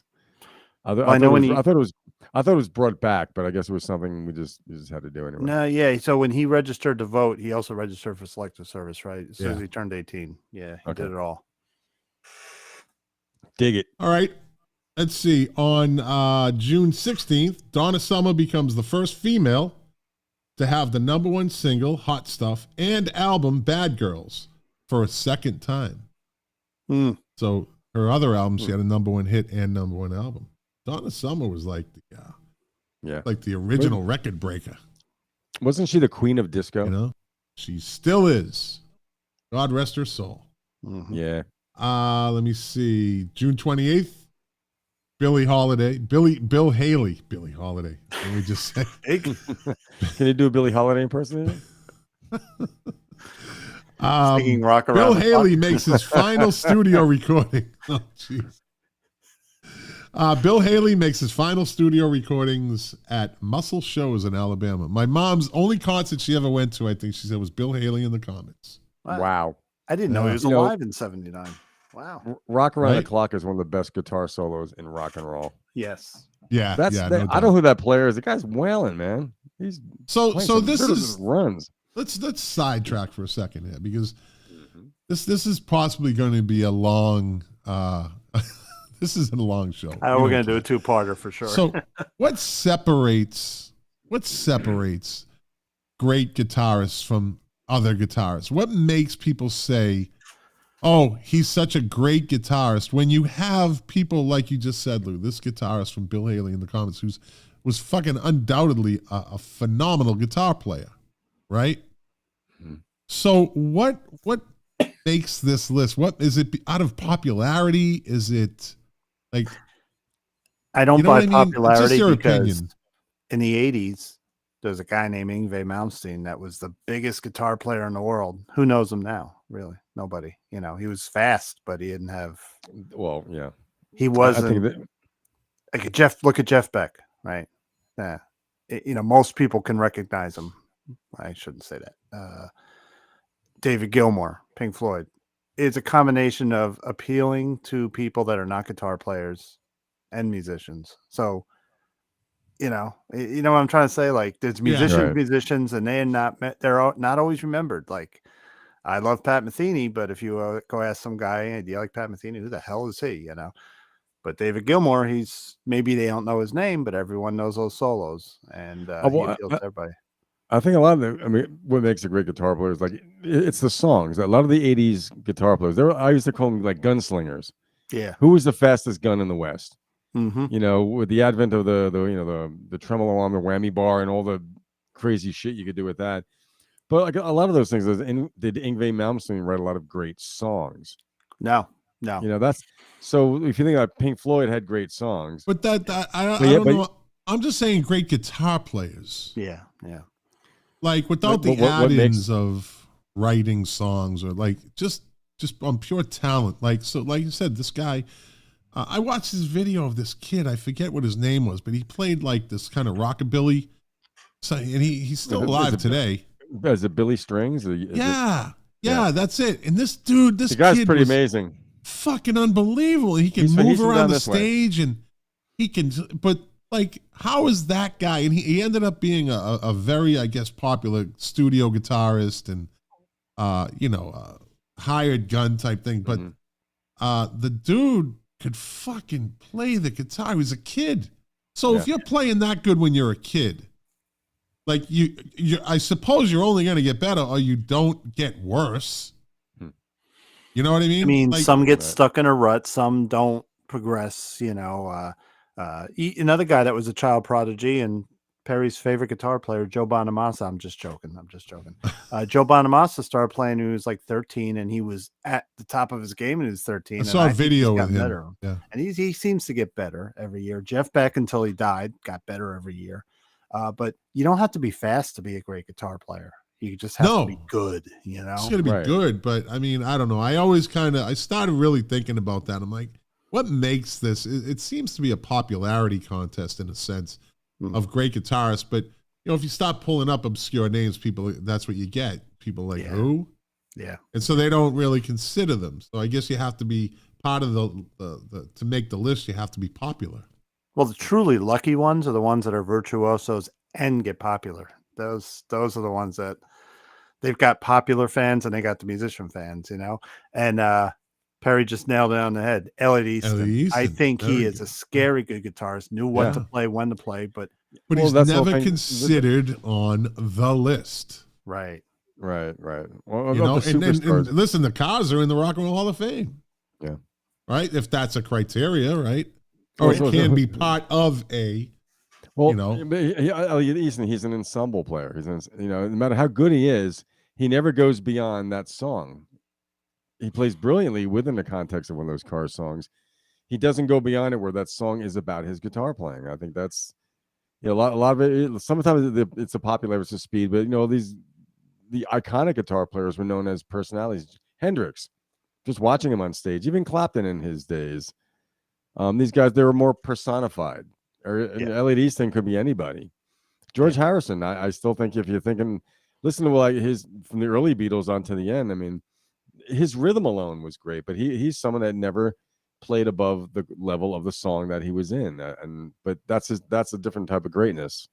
Yeah, like some of the metal guys. I mean, I couldn't tell, like Yngwie Malmsteen. He was fast, he was flashy, he had all those those tricks and stuff, but the music behind him, no soul.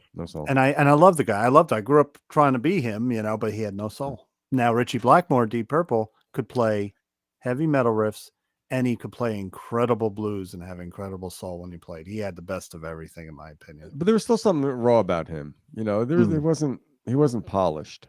Yeah. By the way, you know what my favorite Elliot Easton solo is? My best friend's girlfriend. That solo is like rockabilly. Then when he plays it, it's actually a virtuoso guitar solo. Mm-hmm. Yep. Do you ever see Mannheim Steamroller? Mm-hmm. Right, that's that Yngwie Malmsteen. type. No, you're thinking of not them. The one that do the Christmas stuff. Yeah, That's Mannheim Steamroller. yeah, That is Mannheim Steamroller. yeah. I saw them Okay. do. There's a band called Christmas show. Manchester Orchestra now, but that's not different. Yeah, they're it's like orchestra, like heavy metal guitar in it. It's got like rock. Yeah, almost metal it's guitar. very. I went to see a Christmas show at with my first wife, God rest her soul. We went to the Hard Rock in Hollywood, right, Hollywood, Florida, and it's a nice Christmas show, and you get this guy oration, and so they finished the thing. They finished the it's kind of like a play to music, and then they're like, okay, we're gonna stop playing our music, right? And they just start getting into this. Like this, like I'm like, oh, we gotta go. We gotta go. I'm not really hearing this. Like this, you don't do this after a Christmas show. Like it was nice. Yeah. They should have just ended it there. But they start going into and the thing was they had given away a lot of tickets to like it must have been like Century Village. Century Village down here is like over 55 community, Okay. right? And they're all over it's like a corporation.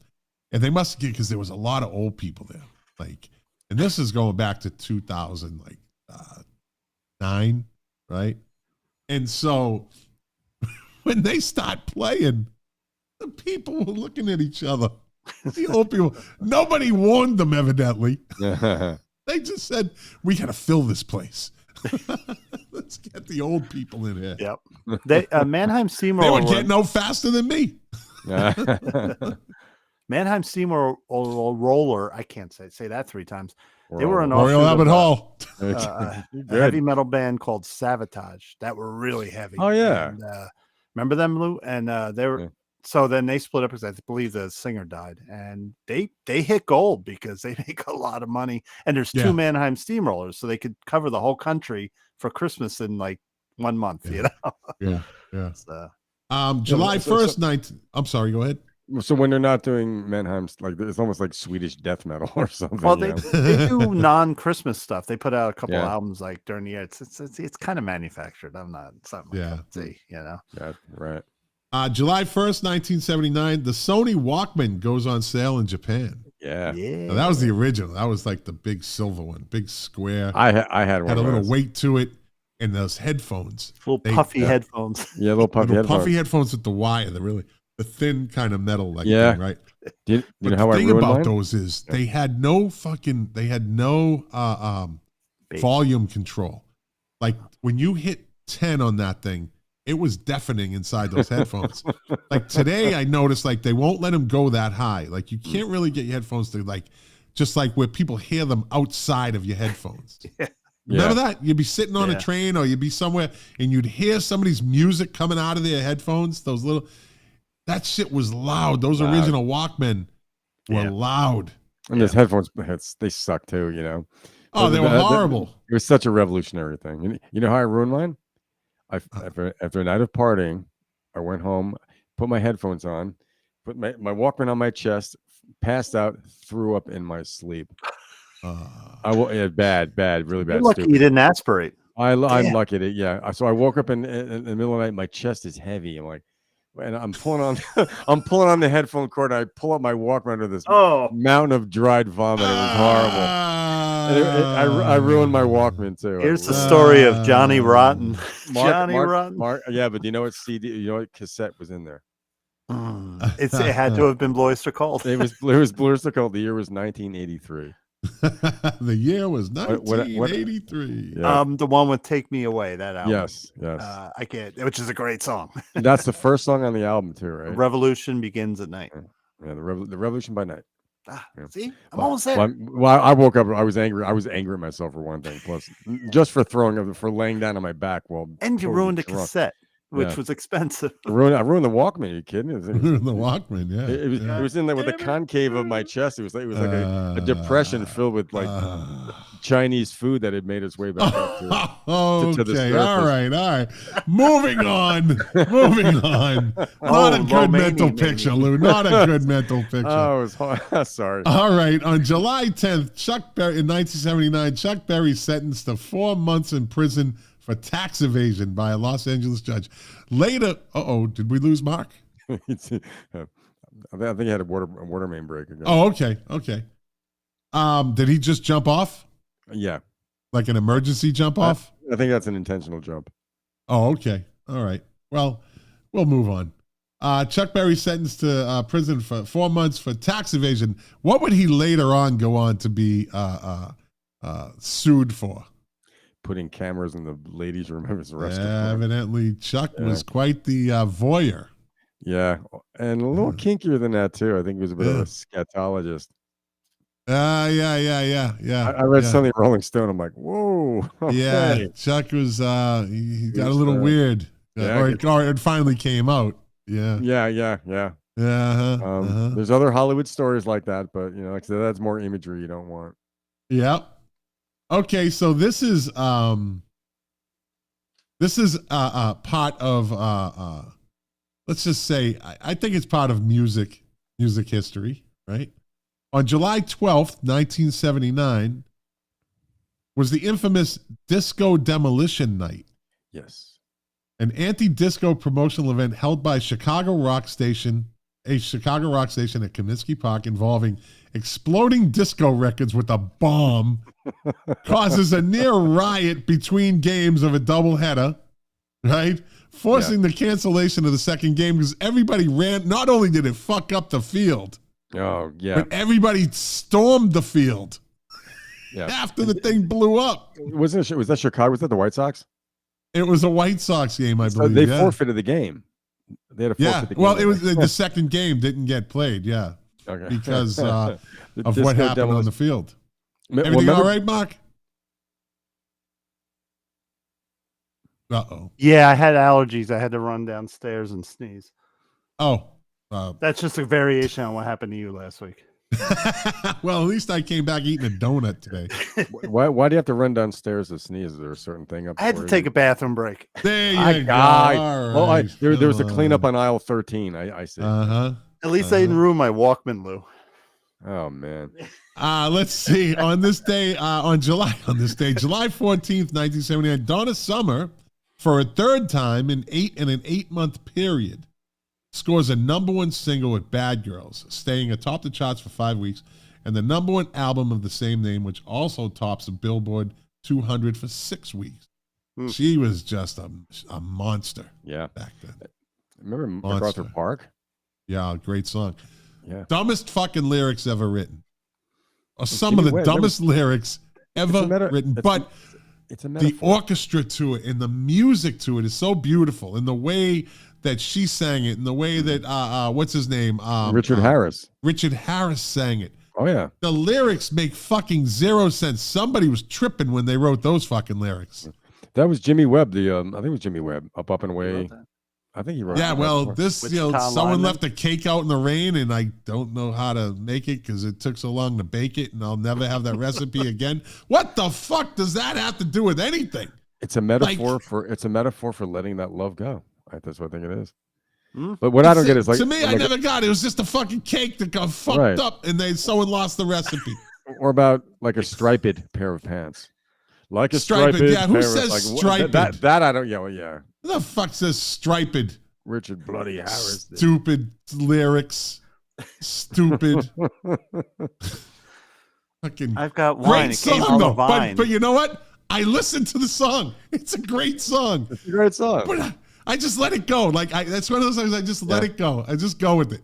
I wonder, the lyrics they were in question back then too. Like, people were saying like, who left the cake out in the rain? I'm like, why did you, and they're tripping, they're freaking out because it took so long to make this fucking cake. And I'll fucking never have that recipe again. What the fuck did you do to me? Then they go out and they throw the cake against the side of the house. Boom. And the thing they don't tell you in the lyrics, the fucking weatherman said it wasn't going to rain. That's what they don't tell you in that. That's the rest of the story. It just didn't fit into the lyrics. There's actually a whole sub-story to this that you can look on Reddit. This is the rest of the story. I'm gonna look it up though. Yeah, go ahead. I never read Reddit. That's one site I've never really. I would look up Wikipedia. I don't go near that fucking hell. That's a rabbit hole and a half right there. Yeah, that is. Yeah. Like horror. I've dabbled in it a few times to find like facts. It always pops up. Oh, there's someone talked about it on Reddit, but I won't go in there. It's bad enough on fucking Twitter. I don't need Reddit. Well, Twitter's good now. Twitter's fun now. I don't have a Twitter account. It's interesting. You gotta take it for just what it is. People looking to argue. Yeah, That's all it is. And you're Hard to limited. People looking you to know, dig. People looking to dig and turn you the don't have to use screw your on real somebody name. else.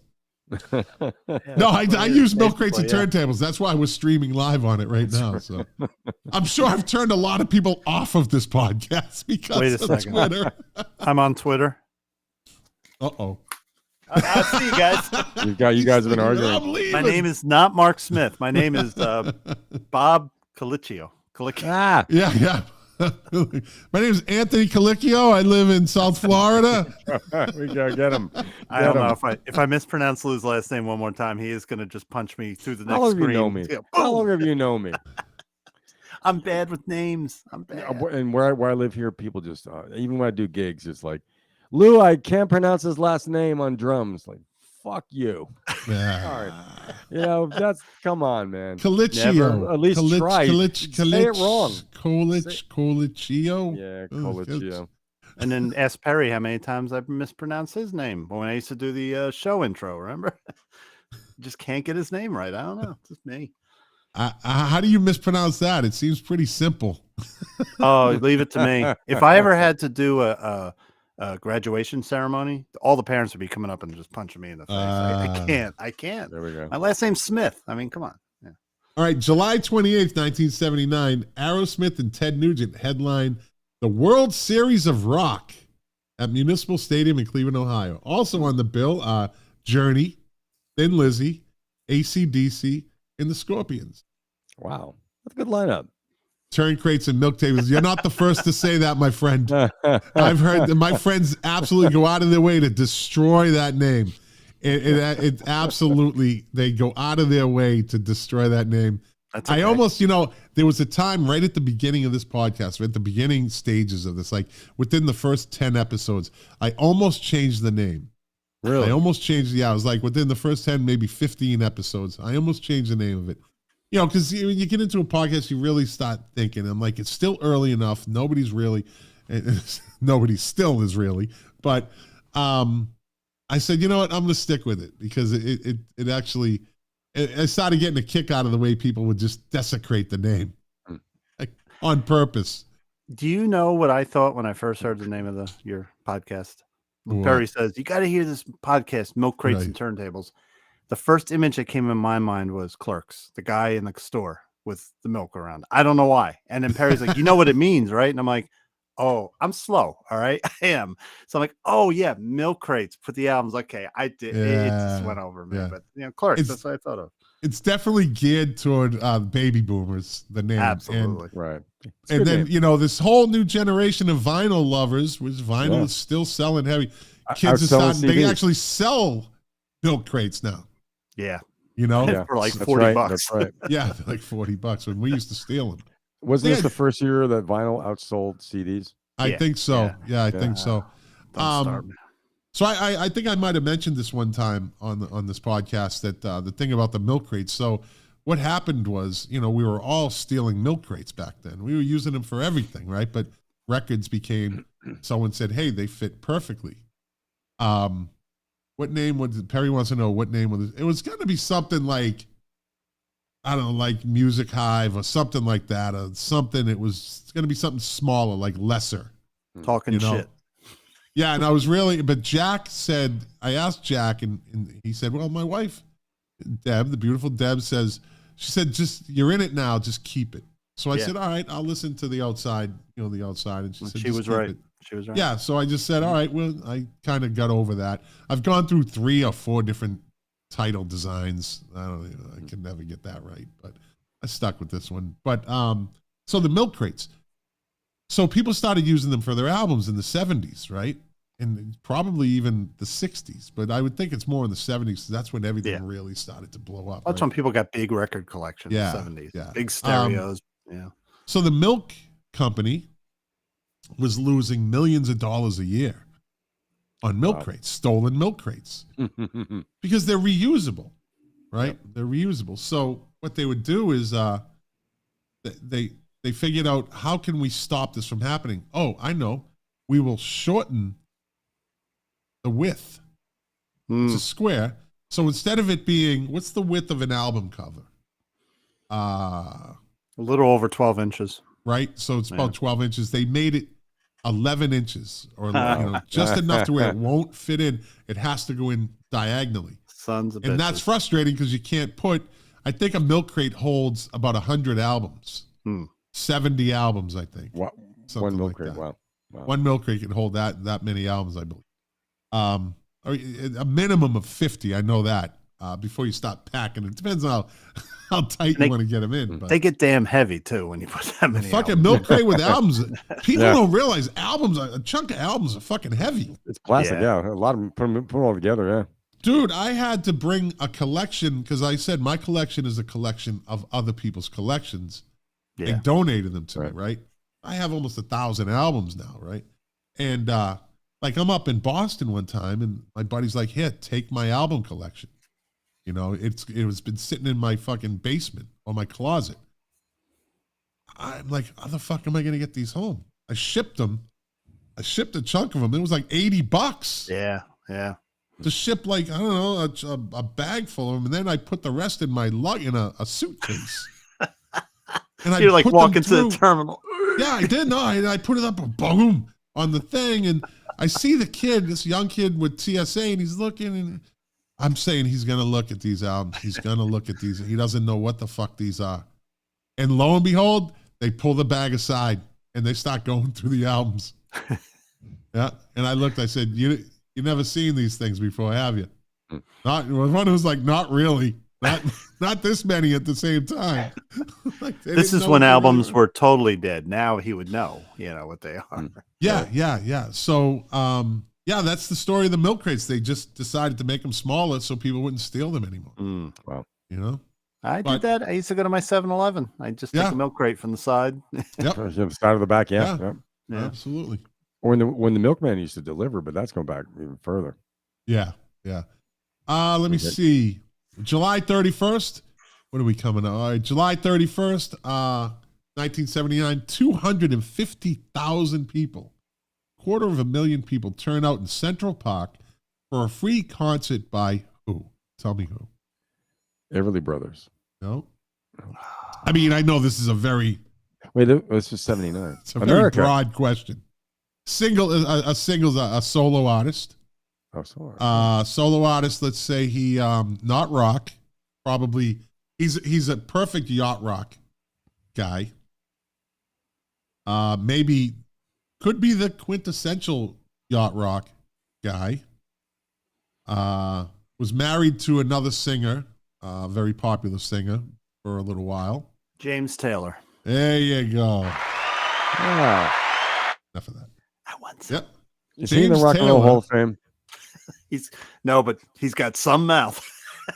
No, he does. You can say He that. really does. He does. You can say that. That's fine with me. I'm not touching that. Carly Simon. That's mine. I don't judge men's mouths, but okay, Mark. Now James would know. James would know. James would know. Yeah, Yes, he would. Yeah. But Yes, is would. he in the Rock and Roll Hall of Fame? If she is, then I guess he should. He would be. have to be. I think he is. He has to God. be. Yeah. No.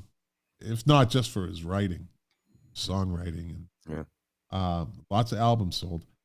For a free concert by James Taylor in a campaign to restore Sheep Meadow. Where the hell's Sheep Meadow? It's like Long Island, isn't it? Is it? That's got to be Long Island. I don't know. Sheep. August 1979, Elton John and lyricist Bernie Taupin, having reunited after a 3-year break, eventually record the first compositions since then to be released a year later as 21 at 33. Didn't seem to really go anywhere. I don't know. That was kind of a morose period for Elton John. That, the Fox. And, Was that after Blue Moves? Yeah, and Blue Moves my favorite Elton John album. That's got Sorry on it. Sorry seems to be. Yes. No. God, I can't remember. But I just know I love the album. Okay. I'm not saying anything anymore because I get caught in a trap every time I open my mouth. You go. August 6th, 1979, the goth rock legends Bauhaus. Yes. Peter Murphy. I think you know the answer to this. Bauhaus broke off and Peter Murphy went solo. And what did the other members? What was the group they formed? Bow wow wow. Bauhaus. See, I opened my mouth again. They formed Love and Rockets. Really? Love and They were Rockets. big. They were big. They had a moment in the sun. Yeah. They had quite a few hits, didn't they? No new tale to tell, and they did a remake of a '60s like Revolution song. But yeah, they had a moment in the sun. But Bauhaus releases their debut single, Bela Lugosi's Dead, considered to be the first goth rock release. Watch that live video. Watch the live video of Bela Lugosi's Dead with Bauhaus. Fucking Peter, which is Jack's wife's favorite group, Bauhaus. Yeah, I believe. And I think that might be her favorite song by them. But watch the video. What Peter Murphy does is it's fucking not human. And I'll just give you he comes out from the side of the stage hanging upside down with his arms crossed across his chest and sings the whole fucking song like that. Upside down? Hanging upside down like a vampire. You got to see it. The song's not like a 2-minute song. Yeah. I'm like, how is he not passing out at this point? And granted, he only probably weighed about 150 pounds then. You know, Peter Murphy is not a big dude. He's like the cheap man's thin white Duke. Kmart thin white. He is actually going out on tour and doing with kind of an all-star, I think, was it Belushi some and a couple other people. They're doing all Bowie covers. Evidently, each year they kind of form a different group, gets together and goes out on this tour and does all Bowie songs. They've been doing it for like 3 years now, I think. I wanted to go see it. They're actually coming down here, but I'll be on a cruise in April. Oh, nice. Yeah. Let's see. Here we go. On August 24th, I actually been playing this song a lot lately. I don't know. It's a great song. That's why. But it's kind of, some songs revolve. All of a sudden, they come around again, and you put them on like constant on your playlist or whatever. Yeah. And on August 24th. Yeah. On August 24th, 1979, Prince's first hit single. What's his first hit single? Kiss, wasn't it? No, that was after Purple Rain. It was his debut album. Was it really? Yeah. First the one with that single. horrible picture on the cover. I ain't got no money. I want to be a lover. Yep. Yeah. And talk about again what were we talking about? You had classic rock bands, and then you had Prince's first album coming out. There's that crossover. Yeah. And disco. Let me see. And disco, yeah. So this is it right here. Have to. Luke got his notebook out. Or something. Yeah. I had my song list in it. The songs of 1979. There we go. Let's see. Ready?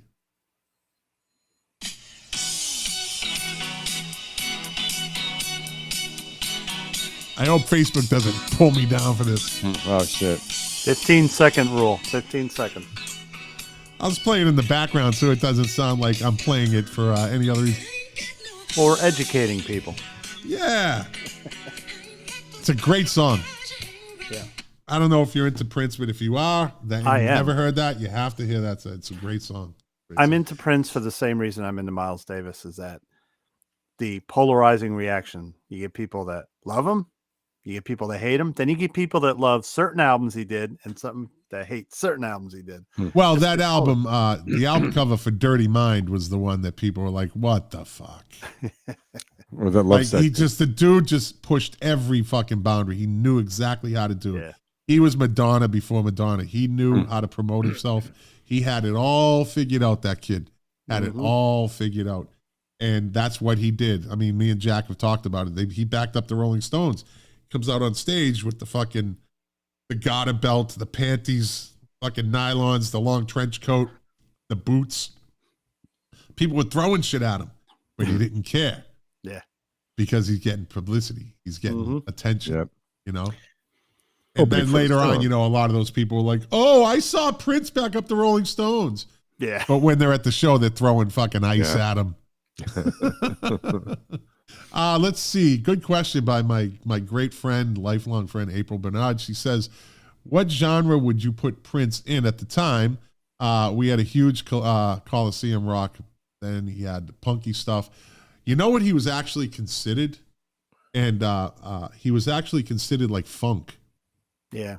That's a good. He was I was kind going of to say R&B, in a but- funk R&B type thing.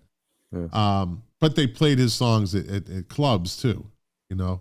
But he was actually, so my middle brother, God rest his soul, he was in the Army, and he said that there was a concert that it was called like a funk off or something, and Rick James and Prince were kind of rivals at the time, and Rick James was playing, and Prince came in the stadium. And remember when Prince first started out, he had that bodyguard, the huge dude with the white beard and the long white hair. Oh, yeah. Dude was like 6'6", 6'7", like a bear. And he was his bodyguard. And Prince would get up on his shoulders, and he walked into the while Rick James was playing to kind of, and the crowd got all crazy and, you know, kind of fucked Rick James up. So I think he was categorized, and I would put him in that category of funk. Yeah. Funk, dance, R&B. But then Purple Rain brought him into rock. You know, it was still, even pop. I mean, Little Red Corvette. Yeah, he was definitely an originator. The dude walked his own path. He did his own thing. He made his own sound. He could just pull it off, and he was a master. And some bands pull it off. I always say, like U2, the genius of U2 is they never sounded the same on two albums. You know, so at least when they were younger. When Purple Rain came out, my record store, Music Merchant, right, Lou, and it was about 3 miles from my house. So I rode my bike, Music Merchant. I had to buy Purple Rain. I loved it, but in high school, I couldn't be seen as liking Prince. Everyone was like, heavy metal. Right. So I literally bought a Purple Rain album. I shouldn't even care, because when you were going home with a bag, somebody you would see that knew you would say, "Hey, what's in the bag?" You had to show them. So I bought Purple Rain, but I also bought, I think, a Scorpions album to put on the outside. And I purposely walked home with the bag down to show the top of the Scorpions, album. Yeah. Oh, this is what I got, And then that same year, Eric Clapton had a quote in Circus Magazine that said, "Oh, his solo on Let's Go Crazy tore my head off." And all of a sudden, everyone said, "Oh, Prince is okay," because Eric Clapton said he liked him. Then it was okay to like Prince, Yeah. But they jumped on the bandwagon with that one. Yeah. Yeah. There was a few of us that were into U2 when they first broke, and Jack was one of them, and I was one of them. This guy that I worked with in Boston turned me on to him. I was a printer, and he was this dude kind of listened to a lot of new wave alternative rock, and he turned me on to like U2, the first album, right? And so we jumped, I jumped in it with both feet. People used, so at the time, we're talking like 80, 82, around that time, 82, 83. Yeah. And, a lot of people were into like all the pop music and the Stones and still Led Zeppelin. And they would kind of hear me listening to this, and they're like, "What the fuck is that? Like, what is that?" Like, hey, this is good stuff. And I it's why Jack and I go so far back with music. We have the same tastes. Right. Yeah. Back then, we were kind of ahead of our time. And my friend Phil Kelly, who I mentioned quite a bit, Jack and I, he had a lot to do with it too. He had that ear for it. He was more quiet about it though than Jack and I. But he quietly knew what was good and what was coming. And so we kind of had that in common. And then all of a sudden U2 blows up, And everyone's like, oh, I have all their albums, and I have I have a T-shirt. I got to post this on my wall. You too, and so you hey, were on did you hear that? board. You were on Way board with before. the first album. Yeah. I got into them with War. War was 83, 84 maybe. Yeah. And so I was freshman in high school, and I heard them. I think, yeah. 83, and I liked 83. And I was like, I like this band, but I didn't really I liked them. And then when the Live at Red Rocks came out, that sold me because it was them live. But in my school, not a lot of people really liked them. And then it was when Unforgettable Fire was a sleeper. Like, it was a great album. It's a great album. And I saw a rehearsal show. They did Radio City Music Hall as a, remember groups used to do a rehearsal show before a tour. Yeah. That was a great show because Bono was talking about the Edge's guitar and everything. But then when, the big hit album came out, Joshua Tree, and it pisses you off when everybody likes them. Like, they're the best band. Yeah. And then they act like they're super fans, and like they forget that they would fucking dog you for listening to it because it wasn't Led Zeppelin, Yeah. Right. Well, if they dogged the band early on, and then that happens all the time. Look at I might be guilty of it with Van Halen's second incarnation with Sammy Hagar. I didn't like them at first, but there's a reason for that. You're either on Team Roth or you weren't.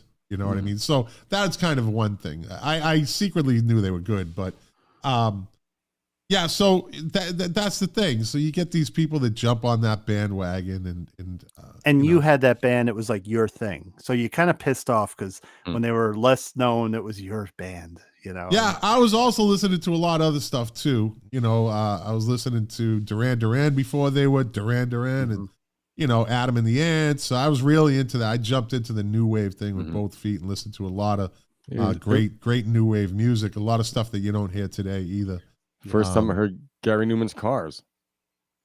Yeah, but I was listening to him. That was like 79. I said, with Two Boy Army. I was listening to his Friends Electric and Down in the Park, and which the Foo Fighters do a good cover of Down in the Park. Actually, that was on the Times Square soundtrack. That's how I got introduced to Gary Newman. I heard Down in the Park. I said, "This is a sick song." He's a talented dude. Your introduction, all that stuff, it was still radio though. It was all radio. Yeah. And I've said went this. And bought the records. The things that turned me on to new wave, the songs that come off the top of my head that turned me on to new wave, was, of course, watching the Detectives. And this is 79. This is 78, 79. We'll kind of blur this in. Then we're gonna end this segment. We're gonna jump in because this is gonna be part 2 next week. We're gonna go from September to December of 79 next week. So the songs that stick out to me are Watching the Detectives. Then there was We're Only Making Plans for Nigel. Yep. XTC. When I heard that, I was like, this song is fucking great.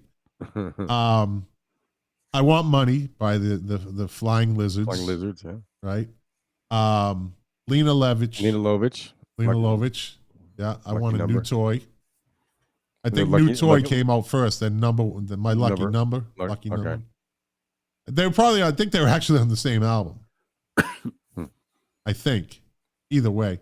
But those are the songs that kind of so off the wall, offbeat songs that's why I was like, but Making Plans for Nigel, XTC is a very underrated oh hell yeah group in that time. Didn't know much about them. Perry and Lou got me into XTC. Yeah.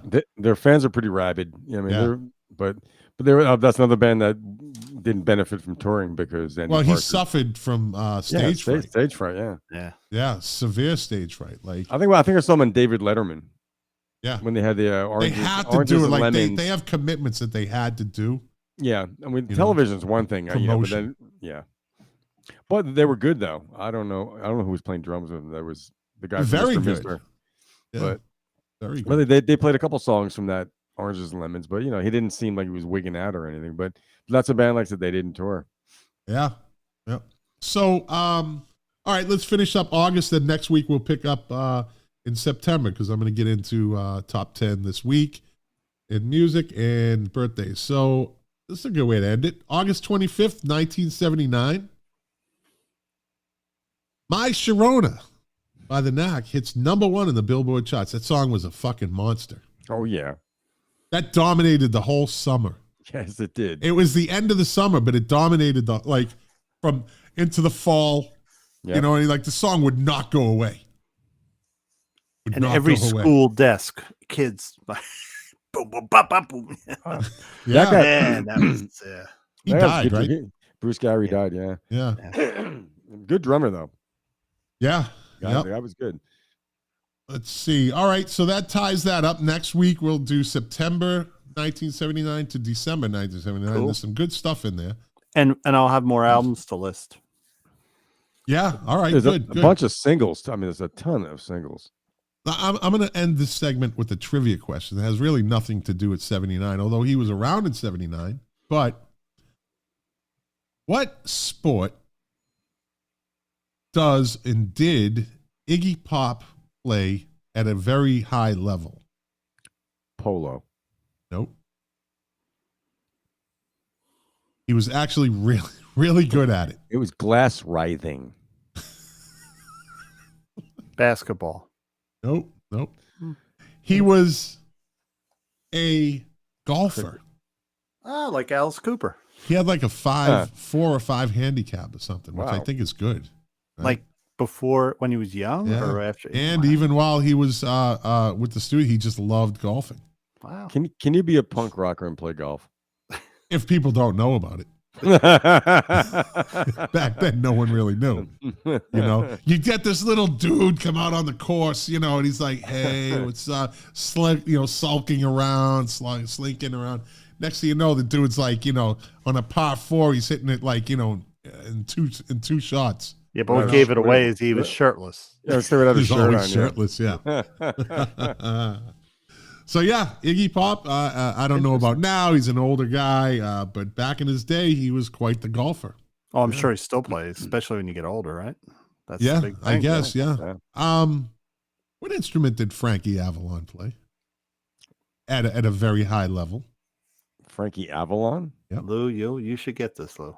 I know he played an instrument. I'm trying to think. I never saw him play it. Frankie from the Beach movies, from the Frankie cello. Avalon, the one and only Frankie Avalon.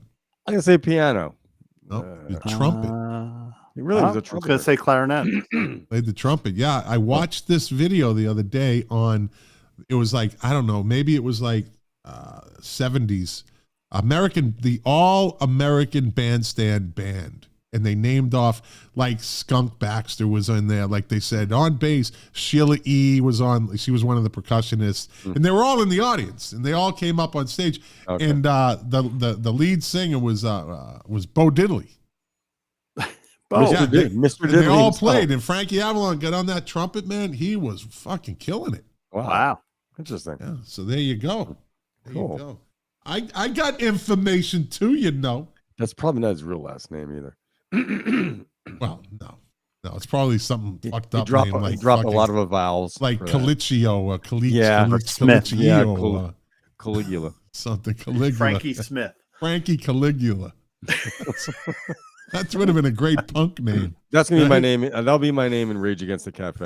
There you go. On drums and vocal, Frankie Lou, Caligula. Frankie Caligula. All right, I'm gonna go a year back for this top 10 this week in 1978. The precursor to 1979. Yeah. So this week on the top 10 this week in 1978, and number 10, Point of No Return by Kansas. Ooh, one of my favorites. Yeah. So this tells you like a year earlier, right? Perry says, and Iggy lives in Florida, I think, golf Yeah. courses. Yeah. Yeah. Probably lives on a golf course. Yeah. Yeah. I almost bought a house on a golf course. But I instead, know I bought someone a who house did. not on a golf course and put a 6-hole putting green in my a putting backyard green. after I retired. Yeah, number 10, Point of No Return by Kids. So this tells you a year earlier what the makeup of the top 10 was. Because last week, I think we did 79, didn't we? Yeah. Did we do So- 79?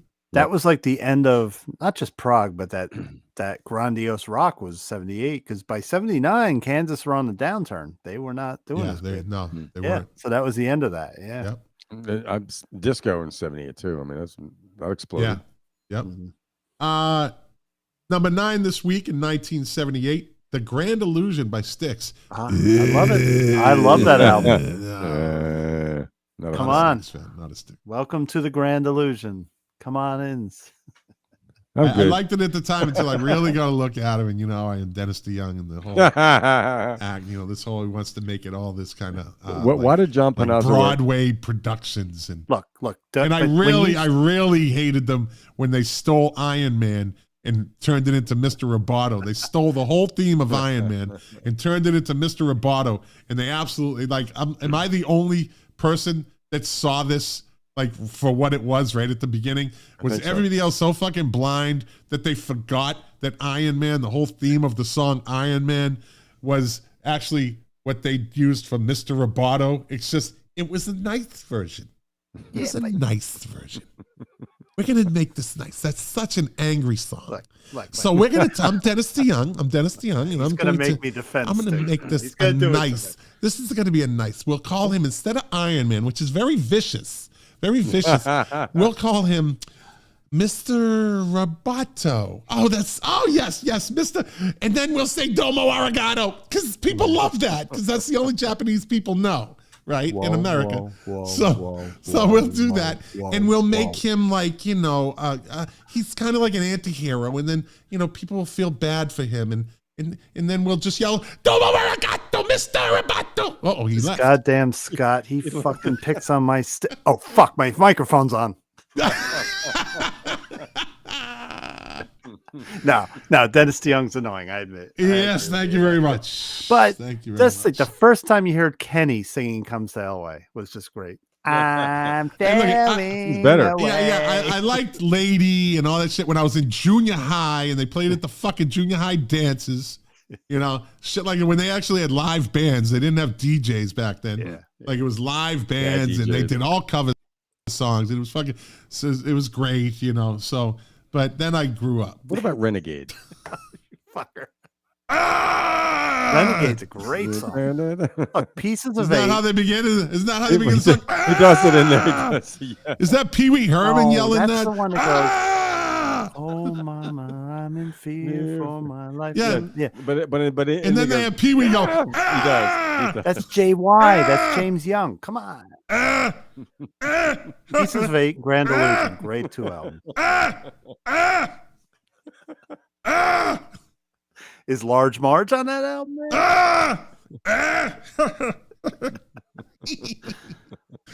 That's it. I'm going to play Pieces of Eight after this. You're getting all my talents tonight. I'm getting all my voices are coming out we've tonight. never seen before. Well, just like last week. And hey, for the people that are listening on the podcast and not watching, Lou's camera was a little closer last week. And now he's so far back. The camera's back. You can see his backdrop that malfunctioned 5 times during the show last week. I think he put it there just because. I feel like I'm halfway back in the floor seats planned. at Madison Square Garden looking at Lou. They're good seats, but he's still far away. It's better that way. You actually look like a TV preacher. That's what you look like. But Come to the mothership. Lou. So when you're doing the live stream and you have the backdrop, right? The backdrop is supposed to fill the back of your screen like it did, but Lou puts it there anyway. So what we're seeing, people, is to the left, you see this the last quarter of his drum kit, as you're looking at his screen, and then you just see this for no reason at all, a room divider behind him. That's chocolate brown with triangles and shit, like that fake plastic woven. Yeah, totally 70s style, right? Don't do it. And then you go to the right and you see his wall with nothing on it. So, the whole show, I didn't want to say anything, but that backup was absolutely fucking useless. It was. I do it because this is my grand illusion. I just realized that I had my closet full of shit door open the whole show. So it's dark over there. We can't see it. We don't know what the fuck's in that closet. No, we don't. But you do have your Irish flag hanging. Yeah. Look, now Lou's self-conscious about his fucking backdrop. Leave it alone, Lou. We've been good so far. Don't tell him his shirt ripped. We've been good. Yeah. All right, where were we? Number 8 this week in 1978, News of the World from Queen. Another good album.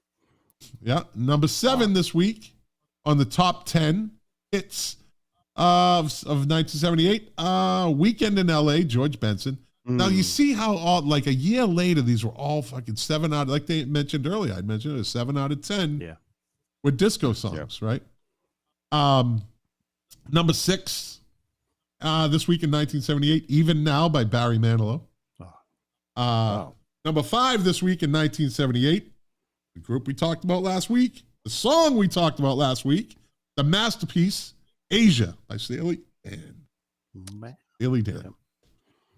Number 4 this week in 1978, great song. I was kind of a fan, somewhat of a fan, not a huge fan. The song is Running on Empty, Jackson Browne. That's a good song. Yeah. David Lindley, who just passed away. Yes, on indeed. slide guitar. Yeah. That's what made that song. That was like his biggest album at that point too, and a live album. Yeah.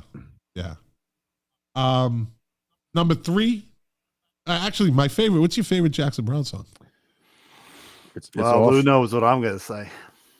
Yours were Late for the Sky. You know? Yeah, that's a magical album. My favorite album's the second album, but Not the second album, Late for the Sky. The one you had us review. no, that's the third album. Oh, okay. The one we reviewed is my favorite. Yeah. What's your favorite song? My favorite song.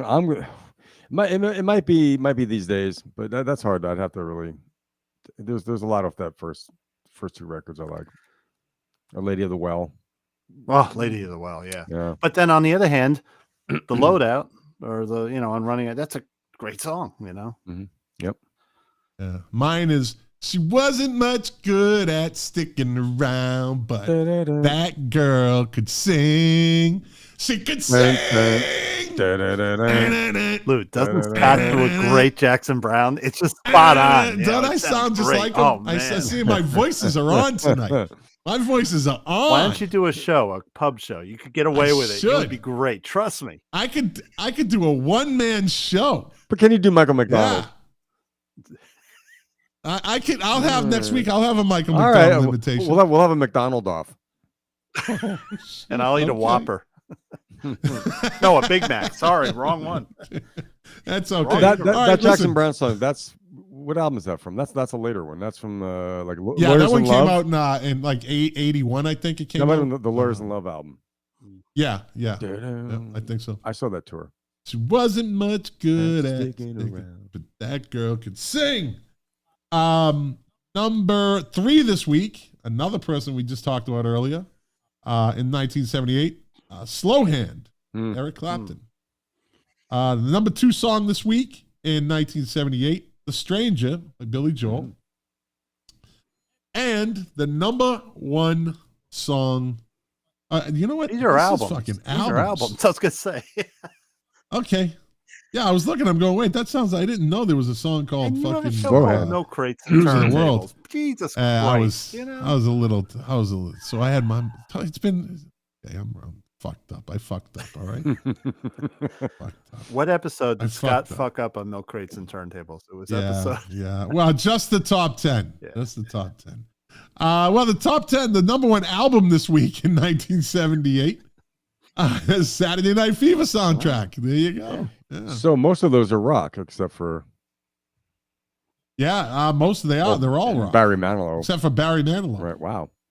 Yeah. So I would have thought something disco would have popped up on there. So it was after that. Yeah. 79 was the 78. It's almost like 78, did yeah, Saturday 79. Night Fever open up the doors to disco hitting the charts. Like right. it was 77. popular before that, but I think after Saturday Night Fever, because the movie launched disco to so many people that didn't know disco. But this list could be fucked up too. I don't know. I hit the wrong fucking info link or something. But I do know, like in that summer of 78, I remember all these disco songs coming out. Yeah. But then I guess that following year into 79, It peaked. and we had a new pope. It peaked. Yeah. A new pope. That's right. Because they killed John Paul I. Yes, they did. Wait. Yes, they You know, did. this- They No, whacked, they they whacked him did. 33 days on the Yes, throne. they and did. offed That him. dude had He plans, had and they plans. didn't like That's it. Right.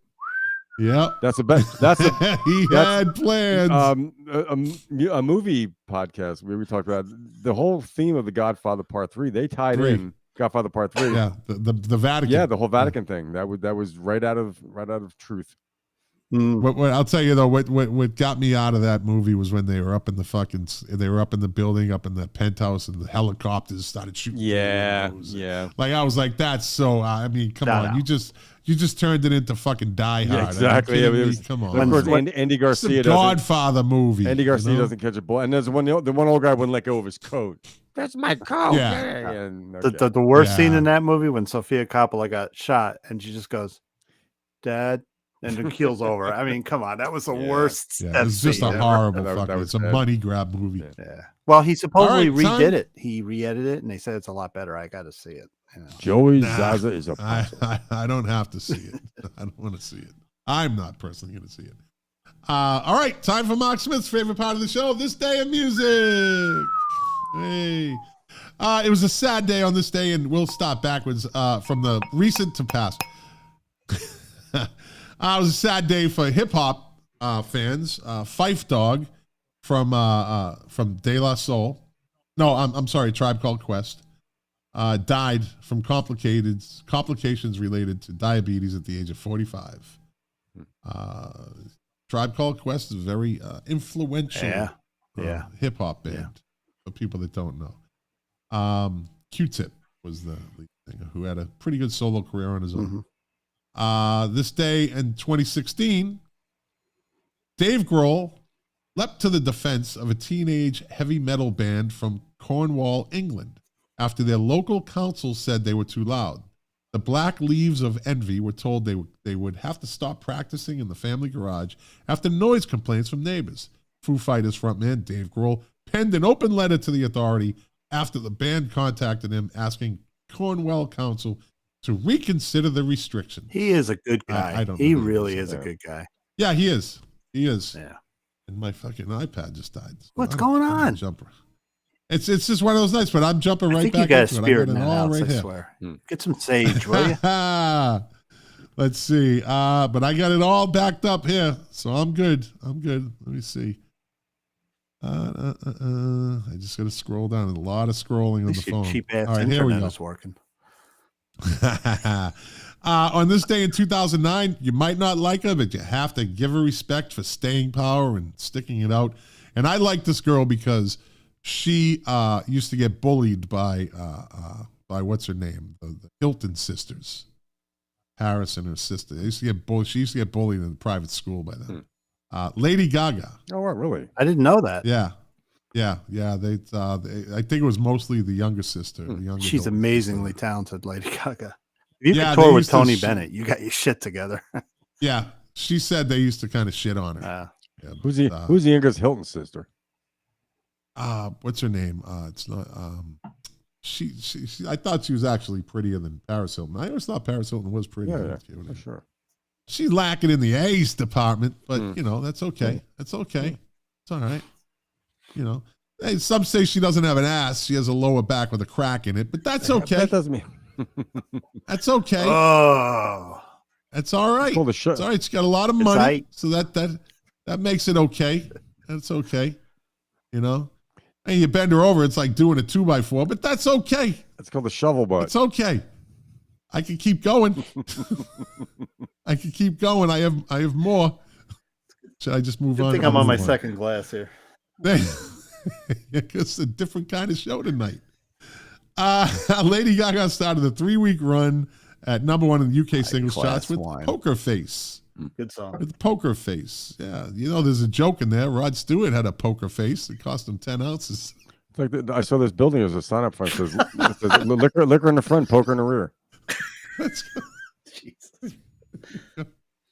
I like the Rod Stewart one. See, Mark, we brought it full circle. That is, yeah. It's called synchronicity. Yeah, Rod Stewart had a poker face backstage. With Carmine? That That was bad. I picked on a drummer. I'm in trouble. That's all right. Let's see. You did right. Do you think I'm sexy? So On this day in 2005, Rod Price. Deep Purple? Drummer No. for who the band? Foghat. Look at fucking. Thank you. Enough of that. Yeah, Rod Price, former member of Black Cat Bones and founding member of Foghat, died after falling down a stairway at his home after suffering a heart attack. When was this? The 50s. This was in 2005. Wow. Rod Price. A band that was always an opening band, never a He headliner. was only 57. Wow. Yeah. So had a heart attack and fell down the stairs. Yeah. Shit. And it's, I guess the fall killed him. Yeah. That's that Mark- dark It's not Irish the heart humor. attack that'll get you. It's the fucking fall that gets In you. Ireland, they would say he didn't die of the heart attack; he died from the fall. Yeah. Yeah. Exactly. Let me see. On this day in 1997, Puff Daddy featuring Mace started a 6-week run at number 1 in the U.S. singles charts with "Ain't No One Gonna Break My Stride, Can't Nobody Hold Me Down." Oh, that guy. I actually like that song. I liked P. Diddy, Puff Daddy, and Mace. Mace actually. Who did the original Kind of version? fucked it. That was there's a reggae song. Breakup. What's his name? Breakup my stride, not break my stride. Is it Matthew something? Yeah, Matthew. Yeah, it's a Yeah. 70s song, right? It's a what? Yeah. It's kind of, is it a 70s song? No, Or is that it was Matthew, 80s. Matthew it was Wilder. 80s? Matthew Wilder. Matthew No, Wilder. Yeah, that's early right. 80s. That's right. It's kind of a dance song. Got to keep. Right. Yes. Yeah, that's right. With that reggae beat, though, right? 1983. 83. 83. All The right. year that Zebra came out. Zebra. That's right. There you go. There's the third Yes. Zebra Favorite reference that tonight. band. That's If I can that's the. win it. I think that's the year I threw up on my Walkman. What? Actually, it was. It had a Zebra cassette in it. Low main everywhere. Blue Oyster Cult. Mark, I'd eaten at the Oriental That's Luau. not low, man. You know, that's a Lou, cassette I tape. always heard used people from Park Ridge had no class. We had class in Hillsdale. You know, we didn't throw up on ourselves. We threw up on our siblings. I have to tell you, my band, we went out and had dinner there. I had about 15 suffering bastards, all these rum drinks. Ooh. I begged the guitar player to take the key. I said, drive. I can't drive home. He would not take the keys. So I ended up So you I drove. drove home. I was trying not to Yeah. really, but I mean, Yeah. so when I woke up the next day, Try not as to I- drive while in you're the driving. state I was in, I was trying to be responsible. All right. That's okay. On this day in 1994, I don't want to get to the puke. Yeah. On this day and night, this guy was actually pretty talented guy. American musician, singer, songwriter, and record producer Dan Hartman. Oh yeah, I can dream about From you. Edgar Winter's White Trash. free right? ride. He was Yeah. in Edgar Winter. Yeah. He sang free ride. Died at age 43 of a brain tumor. Died that Westbrook, young? Connecticut. Wow. Yeah.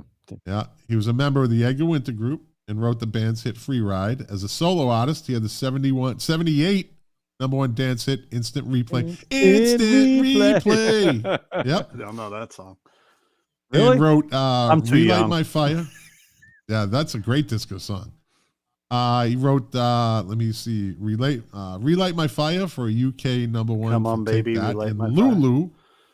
And also co-wrote the James Brown song Living in America. Wow. Didn't know that. Hartman collaborated with Tina Turner, Dusty Springfield, Joe Cocker, Bonnie Tyler, Paul Young, Living in a Box, Holly Johnson. You know who Holly Johnson is? No. Lead singer of Frankie Goes to Hollywood. Huh. Really? Yeah. Yep. And Steve Winwood. So Huh. I told you, Dan Hartman was a very talented guy, Yeah. man. Yeah. And that Streets of Fire, that song made that movie because the movie was kind of fucking bad. Was that was that with Michael Paré? Wait. Yeah. Yeah. And you had what's his name? Willem Dafoe plays the bad Oh, guy. shit, wow. He's the one that kidnaps the girlfriend. And it's all dark and rainy. It was kind of like a noir kind Yeah. of movie. Yeah. filmed that way, Noir- but the acting was Noir in an 80s style, which made it bad. yeah. You know? And then you had the band that had they were all actors in singing "I Can Dream About You" and "Moving Sidewalks." Basically a 2-hour I music Can video. About you. Yeah, but it was so bad. It's kind of a cult movie Yeah. now. Like it's just it's so bad. It's good. I think. Yeah. In that I sense. think he did that after Eddie and the Cruisers, I think.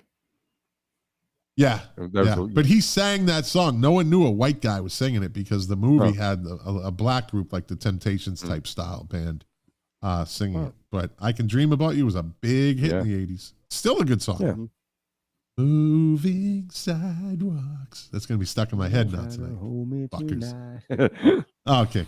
I'm the only one that sings tonight. Okay. Did Michael McDonald ever sing that Moving sidewalks. There you go. Renegade. All right. We're almost done here. We're almost done. Now, this day in 1992, Polygram Records officially announced that Tears for Fears had split up.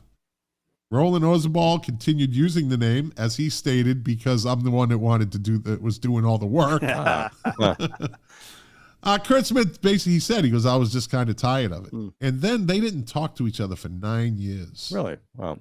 Yeah. I think when Roland Orzabal's wife died, when they, and she drank herself to death. So that's a horrible way to go. Yeah. And he went through a lot with her, but he stuck by her. And I give the guy credit. He stuck by her, but that's, then they finally got together, and then, well, they put an album out a couple of years ago. And This new album is good album. fantastic. And the tour, I said, I'm not just saying this. This is one of the better shows I've really ever seen. They were as solid as it could be. Sounded great. Yeah. Everything was spot on. Like, they didn't really, other than I said, Kurt Smith's voice, it's kind of starting to hit that point where he can't hit those higher notes anymore. So he just doesn't have a strong voice. Yeah. No, he doesn't. Yeah. But Roland Orzabal sounded exactly like he did in '83. Not probably Rock and Roll Hall of Fame Very close. material, maybe. A lot of hits, a lot of albums sold, but they had big gaps. And I'll give him credit. The albums he made on his own with Tear for Fears, he made 2 albums on his own. They were good. They just didn't weren't chart, bad. Yeah. They didn't sell anything, but they were good albums. Yeah, well, that kind of and things we've discussed that a number of times between us and me and Jack, how times change and music kind of progresses, and these bands can't really keep up. But they'll still put out good albums, but the popularity goes in another direction. So people their attention turns to something else. We had done a show a while back. It was called. It was probably one of the earliest shows. I think it was albums that you might have missed. And we kind of, me and Jack labeled. That's a good topic. That's a really good topic. Yeah. That there was a lot of good music that people might have missed, a lot of good albums by artists that you didn't hear because everyone was looking in another direction. Yeah. Stuff Colin Hay has done in the last 10 years. Yeah. And stuff. Really, really good. Well, he said, men at work. Let's see. What is this one? On this day in 1986, American singer Mark Dinning, Dinning, died of a heart attack. Another one at age 52. This is scary for me. Here you go. He scored the 1959 U.S. #1 hit "Teen Angel," which is a baby boomers would know that song. Yeah, because 50 songs were still kind of relevant when we were growing up. Oh yeah, we had the 50s resurgence. Like we knew what the songs were. Yeah, Yeah. On this day in 1984, Queen filmed the video for "I Want to Break Free." I love that video. I love that fucking video. Got him in a lot of trouble. Limehouse Studio in London, England. Yeah, got you in a lot of trouble, or them? Them. It's got them in a lot of trouble. Directed by David Mallet, it was a parody of a northern British soap opera, Coronation Street, with the band members dressed in drag. Guitarist Brian May later said the video ripped the band into and was initially banned by MTV in the U.S. No, Hot Space was ruined really? the band in America, not that video. Yeah. It was banned. Yeah. Yeah. It was. Yeah. Wow. Yeah. On this day in 1980, Pink Floyd's "Another Brick in the Wall" Part 2 started the 4-week run at #1 on the U.S. singles chart. Still not tired. Will ever get tired of that song. Yeah. Great song. Pink Floyd received a Grammy nomination for Best Performance by a Rock Duo or Group for the song, but lost to Bob Seger's "Against the Wind." What the fuck? Wow. That's bullshit. Like, looking back, you're like, what the fuck? Yeah. "Against the Wind"? Really? Let the Cowboys ride. One of his weaker That's when I songs. didn't like Bob Seger. I had a long span where I did not care for Bob Seger at all. And that was that 80s when he did the fucking Breakdown. Yeah. Oh, Hollywood Cop, whatever that You're Eddie Murphy. busted. Shakedown. Shakedown, yeah. him and Kenny Loggins. They got I that jumped. 80s. I said he just jumped the shark, and I'm done with that. He knows it. He admitted it. He said, Like a rock. Yeah, I like that that's song actually until not a Chevy bad comes. song, though. That's actually not a bad song. The video's great. He's at that on its train, own. that freight train. But then when Chevy took it, once a song's in a commercial, I can't take it. You know. The only thing, Bob Seger, he recently retired within the last few years, did his last tour. The only thing I have to say about Bob Seger is his voice is great, everything's great, but the dude had fucking teeth like the Grinch that stole Christmas. It's a fucked up grill, man. Bob Seger, like that shit was yellow. You know when the Grinch smiles, he's got all Smoking. fucking yellow teeth. Smoking. Yeah, smoking. How about spending some of them fucking millions on getting a new fucking grill?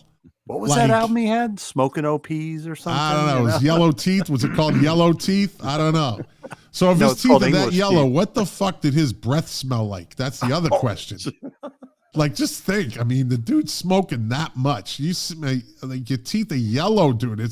And he had gaps in them. Like every tooth had its own personality. It seemed like it was like, dude had a fucked up grill. He had a party trick. His teeth would sing the Bohemian Rhapsody middle part. Bob Seger pictures. Bad. But yellow streaks in his mustache. He redeemed himself later with me. I kind of, but I won't listen to his 80s shit. But let's see. I think Night Moves was the pinnacle for me. Great lyrics. He had great live albums. I still say it's the best back-to-back song is "Beautiful Loser" and what's the other? It's on his live album. He goes into "Beautiful Loser" and the fuck. It's the second live album, isn't it? Yeah. Let me see. Now this is going to bug me. How do I not know this? Here's Bob Seger with dentures. We're all forgetting shit tonight. I mean, And Traveling Man. I tell Lou I like the best Blue Moves, and I segue don't into know a fucking song I've ever heard. Yeah. Listening to Beauty and then the segue into Traveling Man is seamless. It's fucking seamless. It's as perfect a transition to another song that you will ever hear, and it was live. It was live. And here's a close up of Bob Seger. You can't see. See what? Look at the fucking other gap. Each tooth has a gap. It's like, what the fuck, Bob? Come on, man. Spend some fucking money. You got royalties, man. Get your shit together, man. I fucking lost all my shit. Jesus. Let's see. I just had somebody tell me, why did you show that picture of Bob Seger? It's watching it. Oh, sorry. Like what Lou, my apologies. You can't see that over there. We're a podcast, but he's watching you guys. Nah, everyone's gonna Google Bob Seger today. Like Google and see if you get that one of him smiling. You know I'm not. He looks the fucking Grinch who stole Christmas teeth. Wait, I gotta do this. Google Bob Seger's teeth. See what I get. Yeah, you're a mean one. Yeah, the motherfucker eats a steak. He's using that toothpick between every gap. The steak stuck in every gap of his mouth. Even his molars have a gap. Who has gapped molars? Like, if he drinks cheap red wine, the vines are between his teeth. He needs to eat with the fucking like a mouth guard in, so all the food doesn't get stuck everywhere. You know, Jesus. Gingivitis got nothing on his fucking teeth. Gingivitis is a holiday. So I Google Bob Seger's teeth, and this is yeah. Like, see, it's like what the fuck? I'm not lying here. I'm not lying.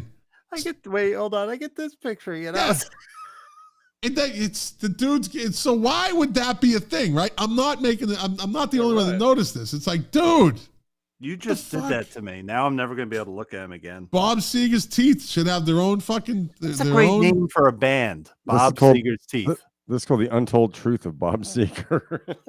Yeah. Okay. Here we go. Moving on. On this day, let me see. Where are we? On this day in 1980, The Jam had their first UK #1 with their 10th release, Going Underground, Dreams of Children, the first single of the 80s to debut at #1. Wow. And oddly enough, nothing happened on this day in 1979. Wow. Literally nothing happened on this. Like, there's nothing here for this day. I just read a whole shitload of shit that happened in 1979. Nothing on this day. Barry Gibb had the best caviar ever on this day in 1979. Okay, we'll go with that. On this day in 1978, the Police signed to A&M Records. The band scored over 15 UK top 40 hits with the label, including the worldwide #1 Every Breath You Take. On this day in 1975, Led Zeppelin were enjoying a 6-week run at #1 on the U.S. album charts with What year? 1975. Physical Graffiti. There you go. My second favorite album. On its first day of release in the U.S., the album shipped 1 million copies. No other album in the history of Atlantic Records had generated so many sales. Physical Graffiti has been certified 16 times platinum by the Record Industry And it's a Association. double album. And let's just say that's a perfect example of why we like albums, because of that the windows. Yeah. And you know what? Atlantic probably said, we don't want to do this. It's going to cost money. And Peter Grant, their manager, said, you're going to do it, Well, they had to be clever with album art because they knew kids were looking at it. Yeah. A lot of these record executives had kids that they would send these out. They'd give these albums to, and they'd be like, like I think it was Led Zeppelin's second album, isn't it? It was pressed very thin, so it skipped a lot.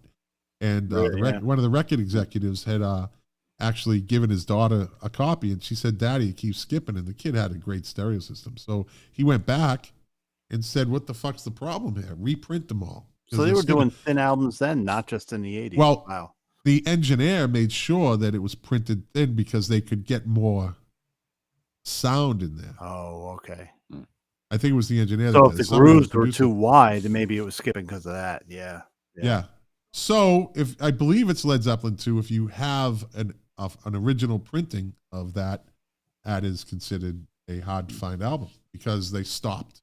It had one short run. Yeah. Then they were like, start sending out all these reprinted albums. Oh, wow. Repressed. Yeah. Repressed. I'm repressed, man. I knew that was coming. On this day in 1975, the Tartan teen sensations Bay City Rollers were #1 on the UK singles charts with Bye Bye Baby. Oh, I like Saturday Night. They were soon to come and take over the United States. Exactly. Weren't they one of those groups? They had their own variety show for like a summer or something like that. Remember they used to do that in the summers? They'd have variety shows. It was fucking when TV was good and everybody watched it, and it was just there was good, wholesome, good entertainment. Pink Lady. And you look forward to the Sunday night movie of the week. Yeah, At Lou knows, I like the Sha Na Na show. I do too. Yeah, I liked it too. Everybody watched it. Yeah, I loved it. I liked it too. Yeah. On this day in 1974, the Eagles released their third studio album. On the Border. On the Border, yes. The first Eagles album to feature guitarist Don Felder. There you go. 3 singles were released from that album. Tequila Sunrise. Nope. Oh, shit. Already Gone. 1. With 3 singles. Desperate. No, shit. What am I talking about? Which one you said? Tequila Sunrise? James Dean. James Dean is 2. What's the last one? It's one of their most popular songs. Best of My Love.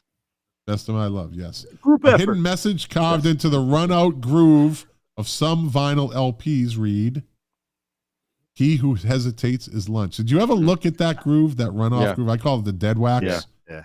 You know that though everybody ignores that shit, but that number in there, that serial number that's etched into it, will tell you everything about that album. Mm-hmm.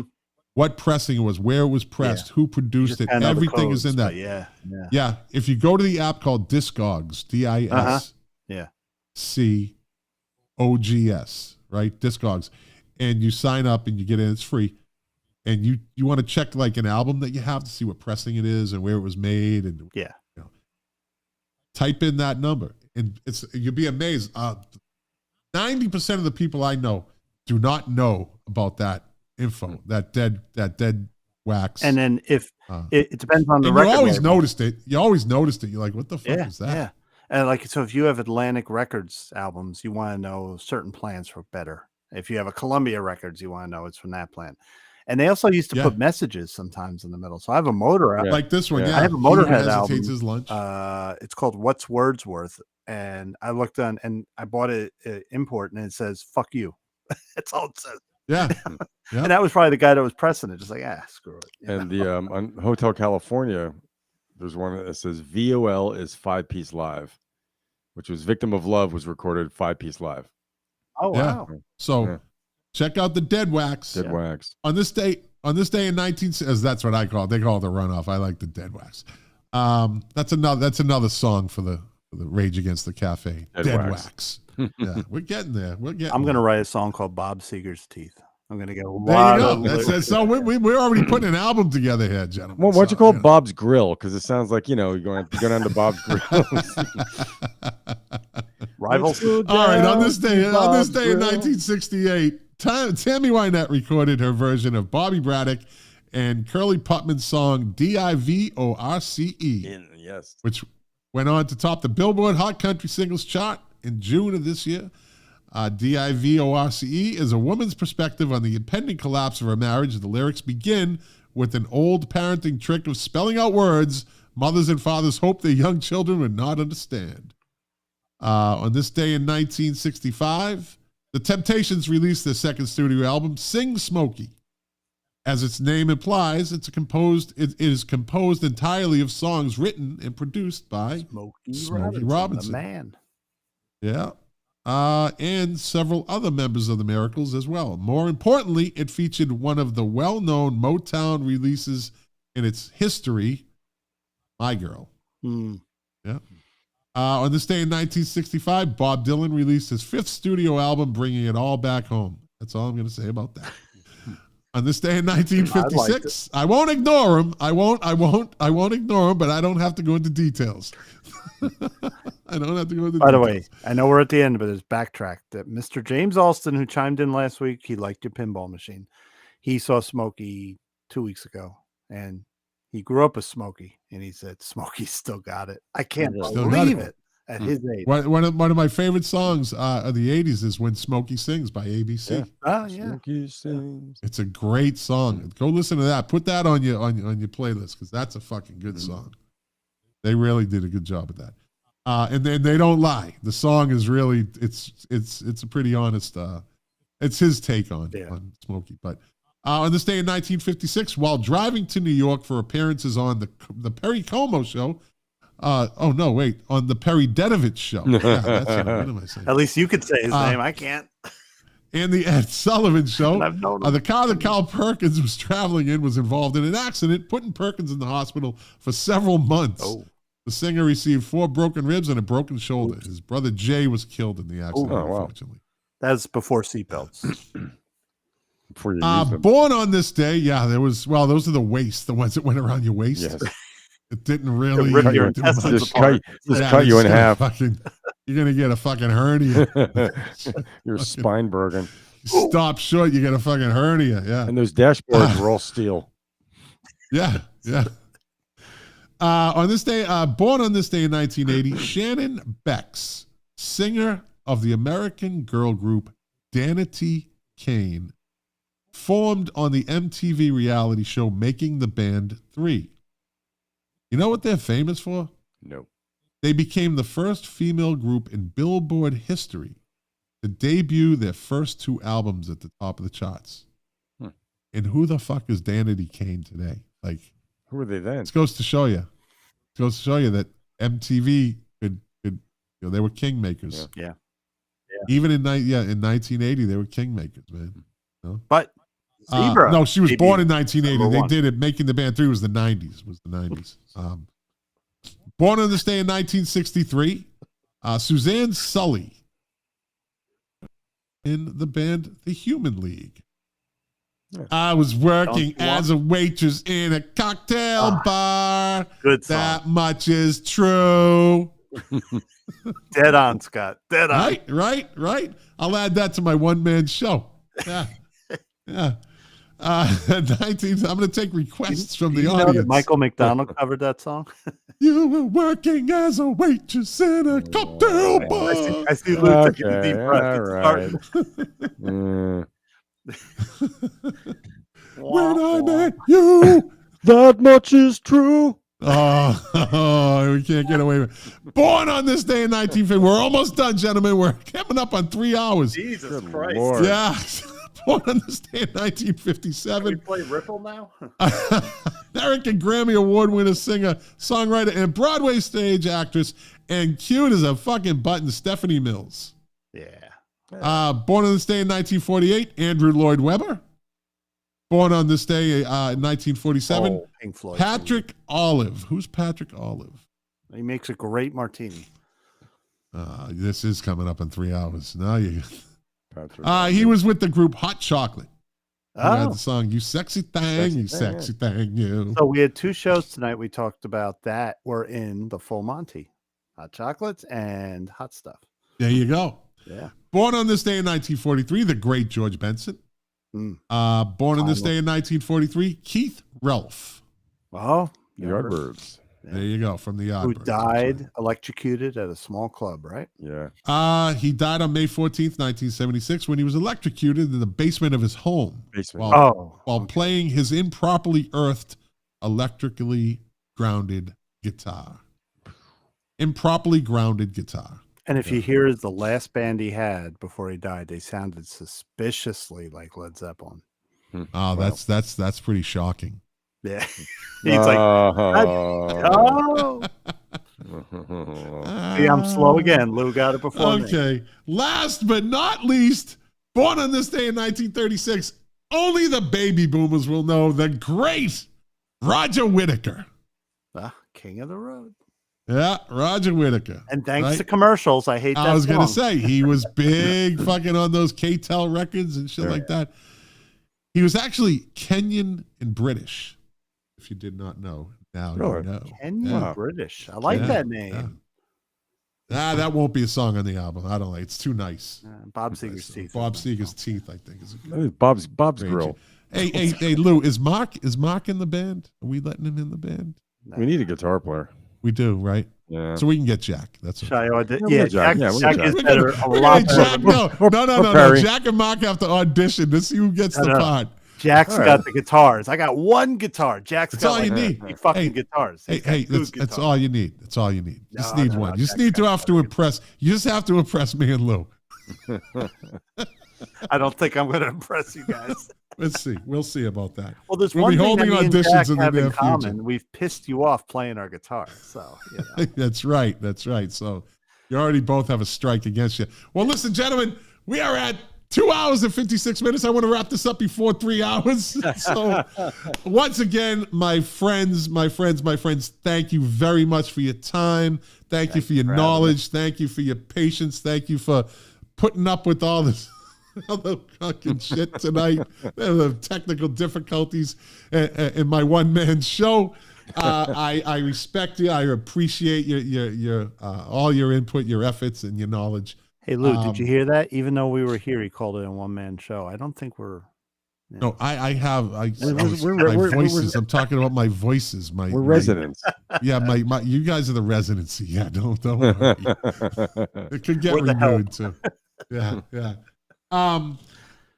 Okay, and if you're listening, I want to thank you for listening for 3 hours. I'm sure some of you have done this. You'll do this on your way to work, on your way home from work, and then on your way to work the next day, and probably on your way home the next day.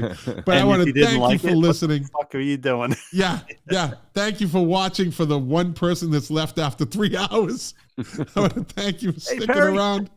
If you like this podcast, share it. Tell a friend who likes music. Hopefully they'll appreciate it. If you didn't like it, thanks for listening this long. Like I always say, you guys are the engine that runs this machine. Without you, it would just be me and Mark and Lou talking for 3 hours about music, and there's nothing wrong with that. We probably would do it anyways. We just decided to share it with you guys. And during this podcast for you, to quote my favorite artist, Morrissey, the pleasure, the privilege is mine. We will be back next week with part 2 of 1979. We're picking up from September to December. There's a lot of stuff in there, so come on back. All right, gentlemen, say good night. Good night, Grace. Good night. All right.